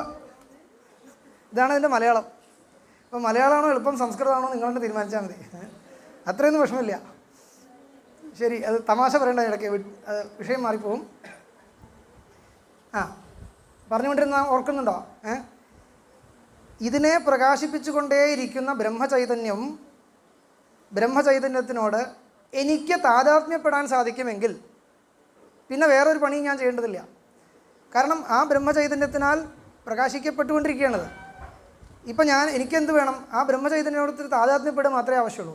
എനിക്കും അത് എൻ്റെ മുമ്പിലും അത് വെളിവാകുന്നു. ശരിയായോ? ബ്രഹ്മചൈതന്യത്തിൻ്റെ മുമ്പിൽ എപ്പോഴും ഇത് വെളിവാകുന്നുണ്ട്. എനിക്ക് കണ്ണു തുറക്കണം. കണ്ണു തുറന്നു കഴിഞ്ഞാൽ എൻ്റെ ആത്മചൈതന്യം ഇതിനെ പ്രകാശിപ്പിക്കുന്ന ബ്രഹ്മചൈതന്യത്തിനോട് താതാത്മ്യം പ്രാപിക്കുന്നു. താതാത്മ്യം പ്രാപിച്ചു കഴിഞ്ഞാൽ എനിക്കും അത് വെളിവാകുന്നു. ഇതാണ് അതിൻ്റെ ഏറ്റവും സരളമായിട്ടുള്ള ഭാഷ. പ്രക്രിയ മനസ്സിലായോ? ഇപ്പം നിങ്ങൾ ചോദിക്കണം, ഈ ആത്മചൈതന്യവും ബ്രഹ്മചൈതന്യവും ഒന്ന് തന്നെയല്ലേ? തത്വമസി എന്നല്ലേ എന്നുള്ളത്. അതിന് ഞാൻ ഉത്തരം പറഞ്ഞു, ഒന്ന് തന്നെയാണ്. ആരാ അല്ല എന്ന് പറഞ്ഞേ? പക്ഷേ താൽക്കാലികമായിട്ട് നമ്മളൊരു ഭേദം സൃഷ്ടിച്ചിട്ടുണ്ട്. അന്ധക്കരണം എന്ന ഉപാധിയെ കൊണ്ട് ആത്മചൈതന്യത്തെ പരിച്ഛിന്നമാക്കി വെച്ചു. ഈ പരിച്ഛേദം അതുകൊണ്ട് ബ്രഹ്മചൈതന്യത്തിനും ആത്മചൈതന്യത്തിനുമുള്ള താതാത്മ്യം ശരിക്കും പറഞ്ഞാൽ സ്വാഭാവികമായിട്ട് ഉള്ളതാണ്. എങ്കിലും ആ താതാത്മ്യം തത്കാലം ഒന്ന് നമ്മൾ വിട്ടിരിക്കുകയാണ്. ഇപ്പോൾ അന്ധക്കരണം ഇവിടെ നിൽക്കുന്ന സമയത്ത് ഇപ്പം എന്താ വേണ്ടു? അന്ധക്കരണം ഇവിടെ എത്തിയോ? കണ്ണ് തുറന്ന സമയത്ത് അന്ധക്കരണം ഇവിടെ എത്തിയില്ലേ? അന്ധക്കരണം ഇവിടെ എത്തിക്കഴിഞ്ഞപ്പോൾ അന്ധക്കരണാവച്ഛിന്ന ചൈതന്യം ഇവിടെ എത്തിയില്ലേ? അന്ധക്കരണാവച്ഛിന്ന ചൈതന്യമല്ലേ ഞാൻ? ഈ ആത്മചൈതന്യം എന്ന് പറഞ്ഞാൽ എന്താ? അന്ധക്കരണത്തിനാൽ അവച്ഛിന്നമായ ചൈതന്യം. അവച്ഛിന്നം എന്നുള്ള ഭാഷ നിങ്ങൾക്ക് ബുദ്ധിമുട്ടുണ്ടോ? അതിൻ്റെ ഒരു ഫീൽ കിട്ടുന്നില്ലേ? ഘടാവച്ഛിന്നം ആകാശം എന്ന് പറഞ്ഞാൽ എന്താ? എന്ന പോലെ എടുത്താൽ മതി. ഒരു ഘടത്താൽ പരിച്ഛിന്നമായ ആകാശത്തിന് ഘടാവച്ഛിന്ന ആകാശം എന്ന് പറയുന്നു.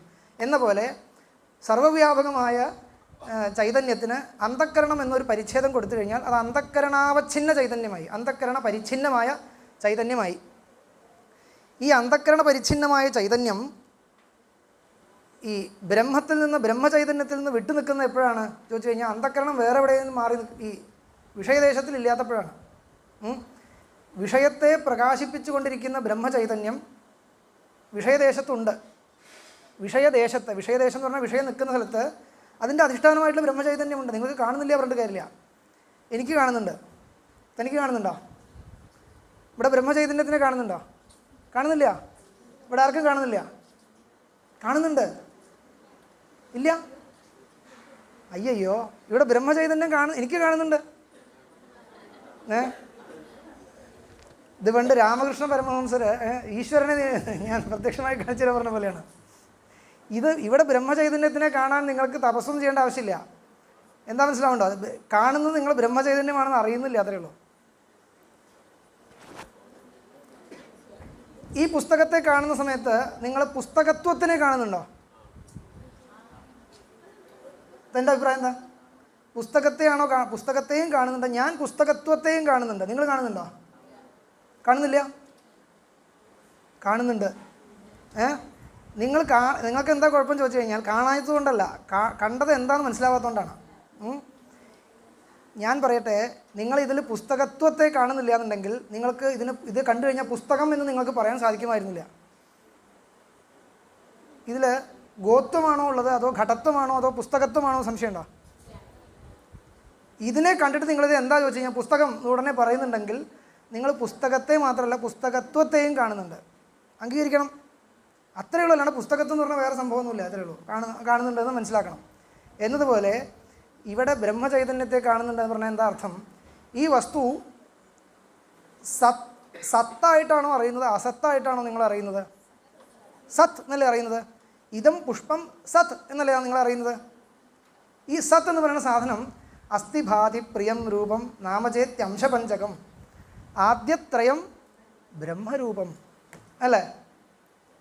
സദ്രൂപേണ സർവത്ര പ്രകാശിക്കുന്നത് ബ്രഹ്മതത്വമാണ് എന്നാണ് സിദ്ധാന്തം. വേറൊന്നുമില്ല. അപ്പോൾ ഇതിനെ നിങ്ങൾ സത്തായിട്ട് അറിയുന്നുണ്ടെങ്കിൽ ഈ സത്ത് എന്ന് പറയുന്നത് പൂവിനെ കുറിച്ചല്ല, ബ്രഹ്മത്തെക്കുറിച്ചാണ്. പക്ഷെ നമ്മളുടെ ഭ്രമം കൊണ്ട് പൂവിനെ കുറിച്ചാണ് തെറ്റിദ്ധരിക്കുന്നത്. അത്രയേ ഉള്ളൂ. ഇതാണ് വേദാന്ത സിദ്ധാന്തം. ആണോ? ആണ്. അതുകൊണ്ട് ബ്രഹ്മത്തെ നിങ്ങളിവിടെ കാണുന്നുണ്ടോ എന്ന് ചോദിച്ചു കഴിഞ്ഞാൽ ബ്രഹ്മം എന്നിങ്ങനെ കാണണമെന്നില്ല, സത്ത് എന്ന് കാണുന്നില്ലേ? സത്തായിട്ട് ഈ പൂവിനെ നിങ്ങൾ സത്തായിട്ട് അറിയുന്നുണ്ടെങ്കിൽ ആ സത്ത് എന്നുള്ള അംശം ബ്രഹ്മത്തിൻ്റെ സ്വരൂപമാണ് എന്ന് ഉപനിഷത്ത് നമുക്ക് ഉപദേശിക്കുന്നു. അങ്ങനെയാണെങ്കിൽ ഈ പൂവിനെ കാണുന്നതിൻ്റെ ഒപ്പം തന്നെ ബ്രഹ്മത്തെയും കാണുന്നുണ്ട്. അപ്പോൾ നിങ്ങൾക്ക് ബ്രഹ്മസാക്ഷാത്കാരമായി. ഇനി എന്താ മോക്ഷത്തിന് താമസം എന്ന് ചോദിച്ചു കഴിഞ്ഞാൽ ആയിട്ടില്ല. ഇപ്പം എന്താ വ്യത്യാസം എന്ന് ചോദിച്ചു കഴിഞ്ഞാൽ ബ്രഹ്മത്തിനെ സദ്രൂപേണ ഇവിടെ കാണാത്തത് കൊണ്ടല്ല കുഴപ്പം, അതിൻ്റെ പുറമേ പൂവിനെയും കാണുന്നു എന്നുള്ളതാണ്. മനസ്സിലായോ? പൂവ് എന്ന് പറയുന്നത് ജഗത്തിൽ ഉൾപ്പെട്ട ഒന്നാണ്, മിഥ്യാഭൂതമാണ്. അപ്പം മിഥ്യാഭൂതമായ ഒരു വസ്തുവിനെ കാണാതെ നിങ്ങൾക്ക് ബ്രഹ്മത്തെ കാണാൻ കഴിയുന്നില്ല. ബ്രഹ്മത്തെ സദ്രൂപേണ കാണാൻ കഴിയാത്തതല്ല നമ്മുടെ പ്രശ്നം. മറിച്ചെന്താണ്? അതിനെ കാണുന്ന സമയത്ത് അതിൻ്റെ കൂട്ടത്തിൽ ആരോപിക്കപ്പെട്ടൊരു വസ്തുവിനെ കൂടി കാണുന്നു. ഞാൻ ഉദാഹരണം പറയാം.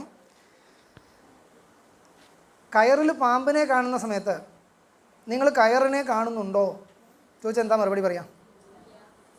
ഇല്ല എന്നല്ലേ സാമാന്യത്തിലേക്ക് പറയാം. ഞാൻ പറയുന്നു ഉണ്ട്. ഉണ്ട്. കയറിനെ നിങ്ങൾ കണ്ടതേ ഇല്ല നിൽക്കുക, അയം സർപ്പമെന്ന് ഭ്രമം വരിക. കണ്ണടച്ചിരിക്കുന്ന ആൾക്ക് അയം സർപ്പമെന്ന് ഭ്രമം വരിക. അപ്പോൾ അയം എന്നൊന്നും കാണുന്നില്ലേ? അപ്പോൾ ഈ അയം എന്ന് നിർദ്ദേശിക്കുന്ന വസ്തു വാസ്തവത്തിൽ എന്താണ്? കയറല്ലേ? അപ്പോൾ കയറിനെ കാണുന്നില്ല എന്ന് എങ്ങനെ പറയാം? കയറിനെ കാണുന്നുണ്ട്. പക്ഷേ നിങ്ങൾ എന്തുകൊണ്ടാണ് ഞാൻ കയറിനെയാണ് കാണുന്നത് സമ്മതിക്കാത്തത്? എന്താണ്?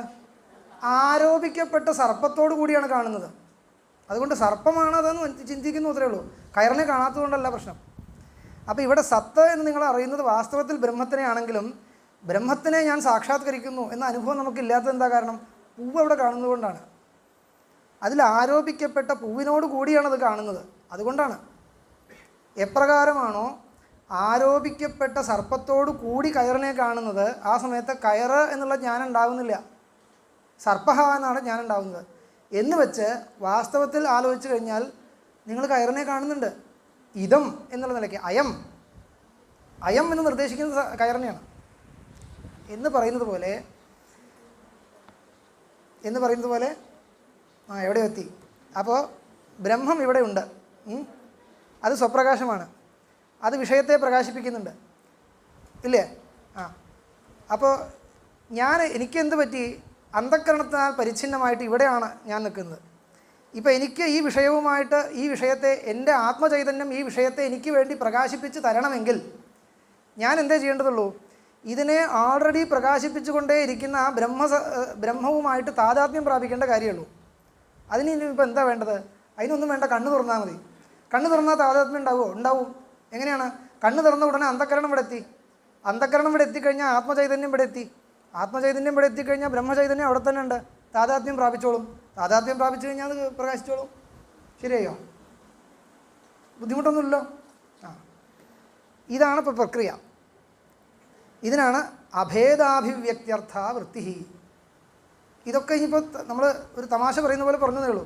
ഇതിന് ശാസ്ത്രീയമായ അച്ചടക്കത്തോടു കൂടി അതിനെ പ്രതിപാദിക്കേണ്ടതുണ്ട്. അഭേദാഭിവ്യക്തി എന്ന് പറയും.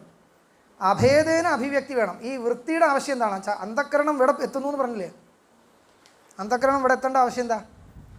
അപ്പോഴാണ് ആ വിഷയത്തെ പ്രകാശിപ്പിക്കുന്ന ബ്രഹ്മവുമായിട്ട് അഭേദം വരുള്ളൂ എനിക്ക്. ഇപ്പോൾ ജീവബ്രഹ്മ ഐക്യം നടക്കുന്നുണ്ട്. എന്താ? ഈ വസ്തുവിനെ കാണുന്ന സമയത്ത് ജീവബ്രഹ്മ ഐക്യം നടക്കുന്നുണ്ട് എന്ന് വന്നു. എന്തില്ല സംശയം? എന്താണ്? ബ്രഹ്മവും എന്നില്ല. ഇപ്പോൾ അന്ധക്കരണ വൃത്തിയിൽ പ്രതിബിംബിക്കുന്ന ആ സാധനം ഉണ്ടല്ലോ, അതിപ്പോൾ ബ്രഹ്മവും ജീവനും രണ്ടും ഇല്ല, രണ്ടും കൂടി ഒന്നായി. ഇപ്പോൾ ശരിക്കും പറഞ്ഞാൽ എന്താണ്? ഒരു വസ്തുവിനെ കാണുന്ന സമയത്ത് ഈ പരിച്ഛേദം മാറിയിട്ട് ജീവബ്രഹ്മ ഐക്യം നടക്കുന്നുണ്ട് അവിടെ. മനസ്സിലാക്കിയിട്ടുണ്ടോ? എന്നാൽ പിന്നെ എന്താണ് ഈ മോക്ഷം സംഭവിക്കാത്തത്? എല്ലാവർക്കും ഒരു വസ്തുവിനെ കണ്ട ഉടനെ മോക്ഷം പ്രാപിക്കണ്ടേ? ഇല്ല. ഇത്തരം ജീവബ്രഹ്മ ഐക്യം കൊണ്ട് കാര്യമില്ല. ഈ ജീവബ്രഹ്മ ഐക്യം ആ വസ്തുവിനെ കാണാനുള്ള ഉപയോഗിക്കുന്നതാണ്. വസ്തുവിനെ അതിലേക്ക് ഞാൻ പിന്നെ വരാം. ഇത് ജീവബ്രഹ്മ ഐക്യമാണോ വെച്ച് കഴിഞ്ഞാൽ ആണ്. പക്ഷേ ഈ ജീവബ്രഹ്മ ഐക്യം കൊണ്ട് നിങ്ങൾക്ക് മോക്ഷം സിദ്ധിക്കില്ല. ഇത് ജഗത്തിനെ കാണാൻ വേണ്ടിയുള്ള ജീവബ്രഹ്മ ഐക്യമാണ്. ഇനി ജഗത്തിൽ നിന്ന് സംസാരത്തെ തരണം ചെയ്യാനുള്ള ഒരു ജീവബ്രഹ്മ ഐക്യമുണ്ട്. അവിടെ എന്താ സംഭവിക്കുന്നത് പിന്നെ പറയാം. അപ്പോൾ തൽക്കാലം വസ്തുക്കളെ കാണാൻ വേണ്ടി അപ്പോൾ അവിടെ തന്നെ ജീവബ്രഹ്മ ഐക്യം ഉണ്ടെന്നാണ് ഇപ്പോൾ പറഞ്ഞു വന്നത്. ഇതൊക്കെ ഞാനിങ്ങനെ ഇരുന്ന് പറയണ വിചാരിക്കണ്ട, പുസ്തകത്തിൽ നിന്ന് എടുക്കാം. ഓക്കെ. അപ്പോൾ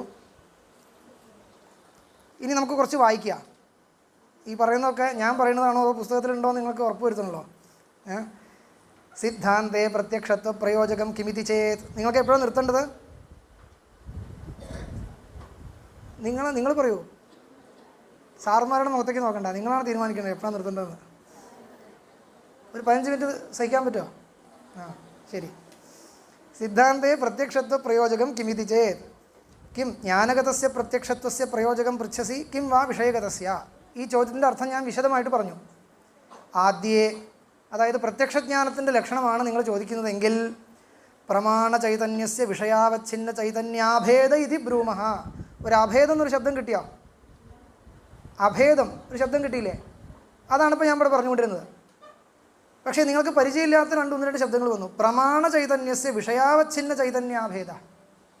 അതെന്താണ് വ്യാഖ്യാനിക്കണം. പക്ഷേ ഈ വ്യാഖ്യാനം എങ്ങോട്ടാണ് പോണത് നിങ്ങൾ ഉള്ളിൽ വെക്കണം. അഭേദ. എന്തഭേദമാണ്? ഈ വിഷയദേശത്തിലുള്ള ബ്രഹ്മചൈതന്യത്തിൻ്റെയും അന്ധക്കരണ പരിച്ഛിന്നമായ ആത്മചൈതന്യത്തിൻ്റെയും അഭേദം. ഇതിനെക്കുറിച്ചാണ് ഇവിടെ ഈ അഭേദ എന്ന് പറഞ്ഞത്.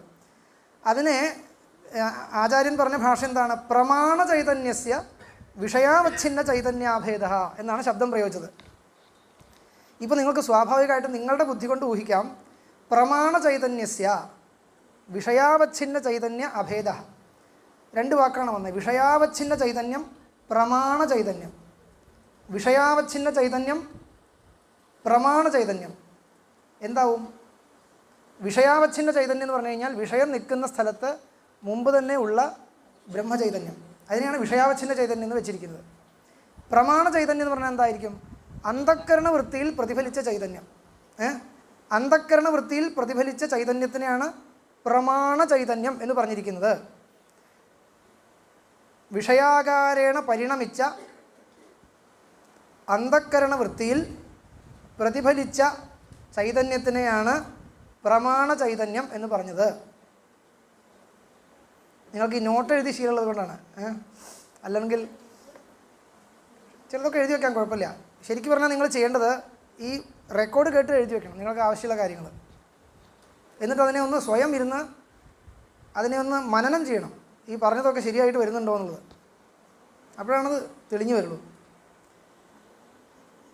മനസ്സിലായോ? പ്രമാണ ചൈതന്യം എന്ന് പറഞ്ഞാൽ അന്ധക്കരണ വൃത്തിയിൽ പ്രതിഫലിച്ച ചൈതന്യം. ആ ചൈതന്യം ഇപ്പോൾ എവിടെയുള്ളത്? ഇവിടെ എത്തിയോ? ഇവിടെ ഉണ്ടോ? അത് വിഷ്വലൈസ് ചെയ്യണം. ബ്രഹ്മചൈതന്യം, വിഷയാവച്ഛിന്ന ചൈതന്യം എന്ന് പറഞ്ഞാൽ എന്താണ്? വിഷയത്തെ മുമ്പ് തന്നെ പ്രകാശിപ്പിച്ചു കൊണ്ടിരിക്കുന്ന ബ്രഹ്മചൈതന്യം. അതെവിടെയുള്ളത്? ഇവിടെ തന്നെ ഉണ്ടോ? അപ്പോൾ ഐക്യത്തിന് തടസ്സമൊന്നുമില്ലല്ലോ. വേറെ എവിടെയെങ്കിലും ആണെങ്കിൽ ഐക്യം ഒരു തടയോ ബുദ്ധിമുട്ടുള്ളൂ. ഇവിടെ തന്നെയാണെന്ന് വെച്ചാൽ ഐക്യത്തിന് തടസ്സമൊന്നുമില്ല. അതുകൊണ്ട് ഐക്യം വന്നു. അങ്ങനെ ഐക്യം വന്നാൽ അത് പ്രത്യക്ഷമായി, വിഷയം പ്രത്യക്ഷമായി. ഇതാണ് പറഞ്ഞുകൊണ്ടിരിക്കുന്നത്. ആദ്യേ പ്രമാണ ചൈതന്യസ്യ വിഷയാവച്ഛിന്ന ചൈതന്യാഭേദ ഇതി ബ്രൂമഃ തഥാഹി ത്രിവിധം ചൈതന്യം. ഇനി വ്യാഖ്യാനിക്കാൻ പോവുകയാണ്. ചൈതന്യത്തിനെ നമുക്ക് ആദ്യം 3 തരത്തിൽ തിരിക്കാം. ത്രിവിധം ചൈതന്യം, പ്രമാതൃ ചൈതന്യം, പ്രമാണ ചൈതന്യം, വിഷയ ചൈതന്യം ചേതി. തത്ര ഘടാദ്യവച്ഛിന്നം ചൈതന്യം വിഷയചൈതന്യം, അന്ധക്കരണ വൃത്യവച്ഛിന്നം ചൈതന്യം പ്രമാണ ചൈതന്യം, അന്ധക്കരണാവച്ഛിന്നം ചൈതന്യം പ്രമാതൃ ചൈതന്യം. വല്ലതും മനസ്സിലായോ? മനസ്സിലായി? ഞാൻ വ്യാഖ്യാനിക്കേണ്ട ആവശ്യമില്ല, നിങ്ങൾ തന്നെ അർത്ഥം പറയണതിന്. തഥാഹി ത്രിവിധം ചൈതന്യം. ഏകമേവ അദ്വിതീയം എന്നുള്ളതിനെ കൊണ്ട് വാസ്തവത്തിൽ ചൈതന്യം ഒന്നാണ്. പക്ഷേ ഒന്ന് എന്നുള്ള പാരമാർത്ഥിക തലത്തിൽ നിന്ന് കഴിഞ്ഞാൽ വ്യവഹാരം നടക്കില്ല. വ്യവഹാരം നടക്കണ്ട പാരമാർത്ഥിക തലത്തിൽ. എത്ര ത്വസ്യ സർവം ആത്മൈവ അഭൂത് തത് കേന കിം പശ്യേത്. പക്ഷേ വ്യവഹാരം നടക്കണം. എപ്പോൾ? എത്ര ഹി ദ്വൈതമിവ ഭവതി തത് ഇതരം പശ്യതി ശൃണോതി ജിഘ്രതി ഒക്കെ വേണം. ഇപ്പോൾ വ്യവഹാരം നടക്കേണ്ട സമയമല്ലേ? വ്യവഹാരം നടക്കേണ്ട സമയത്ത് നടക്കണം. അപ്പോൾ വ്യവഹാരം നടത്തണമെങ്കിൽ എന്ത് വേണം? ഒരേ ചൈതന്യത്തിനെ 3ആയിട്ട് കണക്കാക്കണം. എങ്ങനെയാണ് മൂന്നായിട്ട് കണക്കാക്കേണ്ടത്? വിഷയാവച്ഛിന്ന ചൈതന്യമെന്നും പ്രമേയ ചൈതന്യമെന്നും പ്രമാതൃ ചൈതന്യമെന്നും. പ്രമേയ ചൈതന്യം എന്ന് പറഞ്ഞാൽ വിഷയ ചൈതന്യം എന്നർത്ഥം. ഞാൻ പ്രമേയ ചൈതന്യം എന്ന് പറഞ്ഞു. പ്രമേയം എന്ന് പറഞ്ഞാൽ വിഷയം. വിഷയ ചൈതന്യമെന്നും പ്രമാതൃ ചൈതന്യമെന്നും പ്രമാണ ചൈതന്യമെന്നും. പ്രമാണാവച്ഛിന്ന പ്രമാണ ചൈതന്യം. എന്താ അതിനൊക്കെ അർത്ഥം? നോക്കൂ, ഒരു ജ്ഞാനം സംഭവിക്കുമ്പോൾ ത്രിപുടി എന്ന് നമ്മൾ പറയും. 3 എണ്ണം ചുരുക്കത്തിൽ വേണം. വിഷയം വേണം, വിഷയജ്ഞാനം വേണം, വിഷയത്തെ അറിയുന്ന ജ്ഞാതാവ് വേണം. ജ്ഞാതാവ്, മലയാളത്തിൽ ഋകാരാന്ത ശബ്ദങ്ങളൊക്കെ ആവ് എന്ന് വരും. നിങ്ങൾക്ക് നല്ല മലയാളം അറിയുമെങ്കിൽ സംസ്കൃതത്തിൽ പെട്ടെന്നത് ഏത് അന്തമാണെന്നൊക്കെ മനസ്സിലാക്കാൻ പറ്റും. ആവ് എന്ന് പറയില്ലേ? രാജാവ്, രാജ, അത് നകാരാന്താണ്. മലയാളത്തിൽ ആവ് എന്ന് പറയുന്നുണ്ടെങ്കിൽ അത് ഒന്നുകിൽ നകാരാന്താവും അല്ലെങ്കിൽ ഋകാരാന്താവും. രാജാവ്, രാജാ, രാജാനോ, രാജാന, നകാരാന്താണ്. മാതാ, മാതാവ്, മാതരവ്, മാതര, ഋകാരാന്താണ്. പ്രമാദ എന്ന് പറഞ്ഞാലോ? പ്രമാതാവ് എന്ന് പറഞ്ഞാലോ? അറിയുന്നവൻ. അറിയുന്നവൻ വേണം, വ്യവഹാരം അപ്പോഴേ ശരിയാവുള്ളൂ. അറിയുന്നവൻ വേണം, അറിവ് വേണം, അറിയപ്പെടുന്ന ഓബ്ജക്റ്റ് വേണം.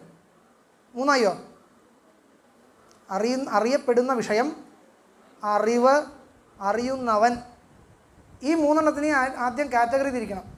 അതിന് തിരിച്ചതിന് ശേഷം മുമ്പിലേക്ക് പോകാൻ പറ്റുള്ളൂ. അപ്പോൾ ഇവിടെ അറിയപ്പെടുന്ന വസ്തുവിനെ സംബന്ധിക്കുന്ന ചൈതന്യമാണ് വിഷയ ചൈതന്യം, പ്രമേയ ചൈതന്യം. ഒക്കെ ചൈതന്യവുമായി ബന്ധപ്പെടുത്തി മനസ്സിലാക്കണം. അറിയപ്പെടുന്ന വസ്തുവുമായി ബന്ധപ്പെട്ട് കിടക്കുന്ന ചൈതന്യത്തിനാണ് വിഷയ ചൈതന്യം എന്ന് പറയുന്നത്. അറിവ് എന്ന് നമ്മൾ പറയുന്നില്ലേ? ഉണ്ടായി നശിക്കുന്ന അറിവ്, അതെന്താണ്? പ്രമാണ ചൈതന്യം എന്ന് പറഞ്ഞാൽ എന്താ അർത്ഥം? വിഷയാകാരേണ പരിണത വൃത്യവച്ഛിന്ന ചൈതന്യം. വിഷയാകാരത്തിൽ പരിണമിക്കപ്പെട്ട വൃത്തിയാൽ അവച്ഛിന്നമായ ചൈതന്യമാണ് അറിവ്. അറിവ്, അറിയുന്നവനല്ല. അയ്യോ, തലേക്കറിയോ? ഇനി എന്ത് വേണം? അറിയുന്നവൻ വേണം. അതാരാണ്? ഞാൻ. പ്രമാദ എന്ന് പറഞ്ഞാലോ? അന്ധക്കരണാവച്ഛിന്ന ചൈതന്യം. അന്ധക്കരണാവച്ഛിന്ന ചൈതന്യവും അന്ധക്കരണ വൃത്യവച്ഛിന്ന ചൈതന്യവും തമ്മിലുള്ള വ്യത്യാസം എന്താണ്? ചെറിയൊരു വ്യത്യാസമുണ്ട്. അന്ധക്കരണവും അന്ധക്കരണ വൃത്തിയും ഒന്നാണോ ചോദിച്ചു കഴിഞ്ഞാൽ ചെറിയൊരു വ്യത്യാസമുണ്ട്. അന്ധക്കരണം പരിണമിക്കാത്ത അവസ്ഥയിലാണ് എങ്കിൽ അന്ധക്കരണം എന്നുള്ള നിലയ്ക്ക് അന്ധക്കരണം ഇത് നിങ്ങൾക്കാണ് ബുദ്ധിമുട്ട്, ഞങ്ങൾക്ക് ബുദ്ധിമുട്ടില്ല. അന്ധക്കരണത്വേന രൂപേണ അന്ധക്കരണ വൃത്തിത്വേന രൂപേണ ദ്വേധാവച്ഛേദകം. ഒരേ വസ്തുവിനെ തന്നെ അന്ധക്കരണമായിട്ടും അന്ധക്കരണ വൃത്തിയായിട്ടും കണക്കാക്കുന്നു. അന്ധക്കരണം എന്ന നിലയ്ക്ക് അന്ധക്കരണത്താൽ പരിച്ഛിന്നമായ ചൈതന്യത്തിനെയാണ് ജീവൻ, എന്ന് ഞാൻ വിളിക്കുന്നത്. അതുകൊണ്ടാണ് ഈ അന്ധക്കരണത്തിൻ്റെ ധർമ്മങ്ങളൊക്കെ എൻ്റെ ധർമ്മങ്ങളായിട്ട് എനിക്ക് തോന്നുന്നത്. ഇതാണ് വേദാന്തത്തിൻ്റെ പ്രസിദ്ധമായിട്ടുള്ള രീതി. നമുക്കറിയാലോ, അന്ധക്കരണത്തിൻ്റെ ധർമ്മമാണ് എൻ്റെ ധർമ്മമാണ്. എന്തുകൊണ്ടാണ് പറയുന്നത്? അന്ധക്കരണത്തിനാൽ അവച്ഛിന്ന ചൈതന്യത്തിനെയാണ് എന്ന് ഞാൻ ധരിക്കുന്നത്. അതുകൊണ്ടാണ് ആ ധാരണ നിൽക്കുന്നിടത്തോളം അങ്ങനെ തന്നെയാണ്. അപ്പോൾ അന്ധക്കരണത്താൽ പരിച്ഛിന്നമായ ചൈതന്യമാണ് പ്രമാതാവ്, അറിയുന്നവൻ. അറിവ് എന്ന് പറഞ്ഞാലോ, വിഷയാകാരേണ പരിണത അന്ധക്കരണ വൃത്തി പ്രതിഫലിത ചൈതന്യം. ഇതാണ് അറിവ്. അറിയപ്പെടുന്നത് എന്താണ്? വിഷയം. അതുമായി ബന്ധപ്പെട്ട ചൈതന്യം വിഷയ ചൈതന്യം അഥവാ വിഷയാവച്ഛിന്ന ചൈതന്യം. ഇപ്പോൾ മൂന്നിനെയും നമ്മൾ ചൈതന്യ രൂപത്തിൽ, ചൈതന്യം എന്നൊരു ഫോർമാറ്റിലാണ് ഇപ്പോൾ നമ്മൾ എടുത്തിരിക്കുന്നത്. പ്രമാതൃ ചൈതന്യം എന്ന് പറഞ്ഞാൽ അന്ധക്കരണത്തിനാൽ പരിച്ഛിന്നമായ ചൈതന്യം. പ്രമാണ ചൈതന്യം എന്ന് പറഞ്ഞാൽ വൃത്തിയാൽ പരിച്ഛിന്ന, അന്ധക്കരണ വൃത്തിയാൽ വൃത്തിയിൽ പ്രതിബിംബിച്ച ചൈതന്യം. മറ്റതും പ്രതിബിംബിച്ചത് തന്നെയാണ്. അവച്ഛിന്നം എന്ന് പറഞ്ഞാൽ പ്രതിബിംബിച്ചതെന്ന് അർത്ഥം. അന്ധക്കരണത്തിൽ പ്രതിബിംബിച്ച ചൈതന്യം അതെപ്പോഴും ഉണ്ട്. ഈ ജീവൻ, ഞാൻ എന്ന് പറഞ്ഞ പദാർത്ഥം എപ്പോഴും ഇല്ലേ? ഞാൻ കണ്ണുകൊണ്ട് വിഷയത്തെ കാണാത്ത സമയത്തും ഞാനുണ്ട്, ഇല്ലേ? ഞാനുണ്ട്. അപ്പം അതുകൊണ്ടാണ് ഞാൻ എന്ന് പറഞ്ഞാൽ അറിയുന്നവൻ ആരാണ്? പ്രമാത. എൻ്റെ ലക്ഷണം എന്താണ്? അന്ധക്കരണാവച്ഛിന്ന ചൈതന്യം. ഇതാണ് ജീവഹ നാമക. അന്ധക്കരണാവച്ഛിന്ന ചൈതന്യം ജീവഹ. വേദാന്ത ശാസ്ത്രത്തിൽ പറയുന്നത് അതുകൊണ്ടാണ്. നിങ്ങൾ ആദ്യമായിട്ട് കേൾക്കല്ല, പുസ്തകങ്ങളുണ്ട്. അപ്പോൾ ത്രിവിധം ചൈതന്യം, പ്രമാതൃ ചൈതന്യം, പ്രമാണ ചൈതന്യം, വിഷയ ചൈതന്യം ചേതി തത്ര ഘടാദ്യവച്ഛിന്ന ചൈതന്യം വിഷയ ചൈതന്യം. ശരിയല്ലേ? ഘടാദി വിഷയങ്ങളാൽ അവച്ഛിന്നമായ ചൈതന്യത്തിനെയാണ് വിഷയ ചൈതന്യം എന്ന് പറയുന്നത്. പിന്നെ അന്ധക്കരണ വൃത്തിയാൽ അവച്ഛിന്നമായ ചൈതന്യമാണ് പ്രമാണ ചൈതന്യം. അന്ധക്കരണാവച്ഛിന്ന ചൈതന്യം പ്രമാതൃ ചൈതന്യം. ഇപ്പോൾ 3 പേരെയും വേറെ വേറെയാക്കി. ഇനി എന്താ വേണ്ടത്? 3 പേരും കൂടി ഒരുമിക്കണം. 3 പേരും ഇപ്പോൾ വേറെയാക്കി മനസ്സിലാക്കി. വിഷയ ചൈതന്യം വേറെ, വിഷയാകാരണ പരിണമിക്കപ്പെട്ട അന്ധക്കരണ വൃത്തിയവച്ഛിന്ന ചൈതന്യം വേറെ, അന്ധക്കരണാവച്ഛിന്ന ചൈതന്യം വേറെ. ഇപ്പോൾ ഇങ്ങനെ മനസ്സിലാക്കൂ. അന്ധക്കരണം ഇവിടെ നിൽക്കുന്നു, അന്ധക്കരണ വൃത്തി ഇവിടുന്ന് അങ്ങനെ പുറപ്പെട്ട് ഇവിടെ എത്തിയിരിക്കുന്നു. വിഷയാവച്ഛിന്ന ചൈതന്യം ഓൾറെഡി ഇവിടെ ഉണ്ട്.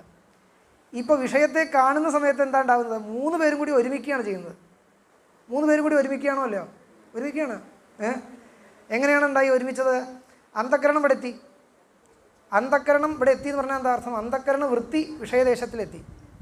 അപ്പോൾ അന്ധക്കരണ വൃത്തിയവച്ഛിന്ന ചൈതന്യം എവിടെയാണുള്ളത്? ഇവിടെയാണുള്ളത്.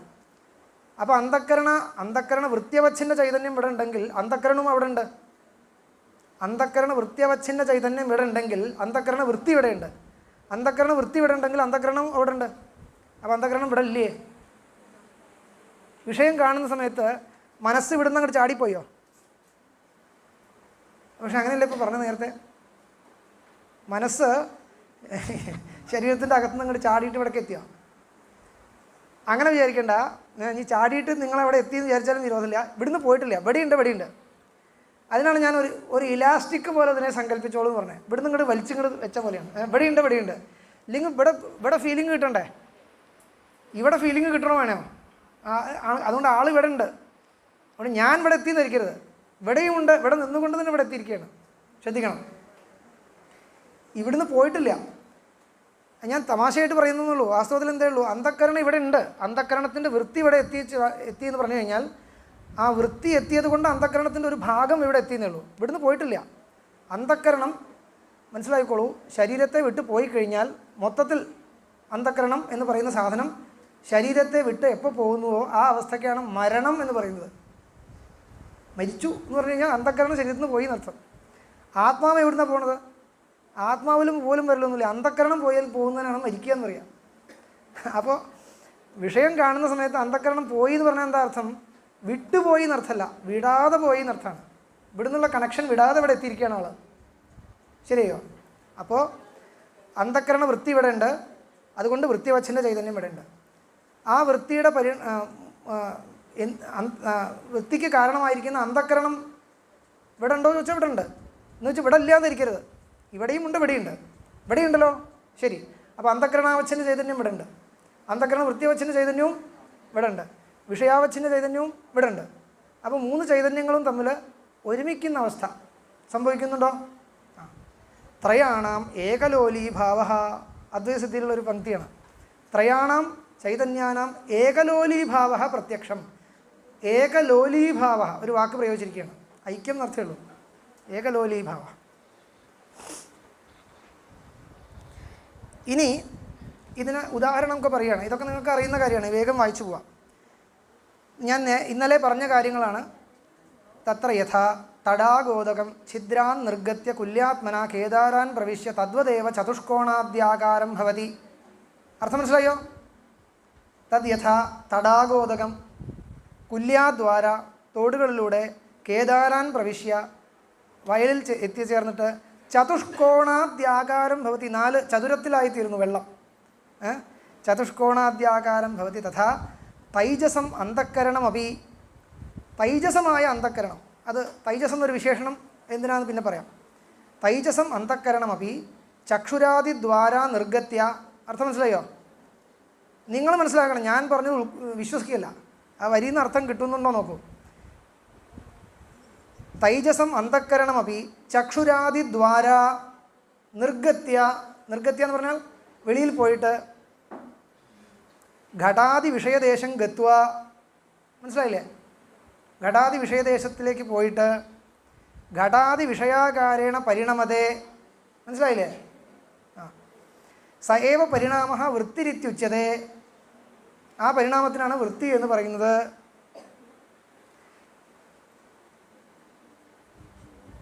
അനുമിത്യാദിസ്ഥലേ ന അന്ധക്കരണസ്യ വന്യാദിദേശഗമനം വന്യാദേശ് ചക്ഷുരാദ്യ അസന്നികർഷാത്. അത് രണ്ടാമത് ഞാൻ പറയാം, അതിരിക്കട്ടെ. അവിടുന്ന് അങ്ങോട്ട് വായിക്കാം.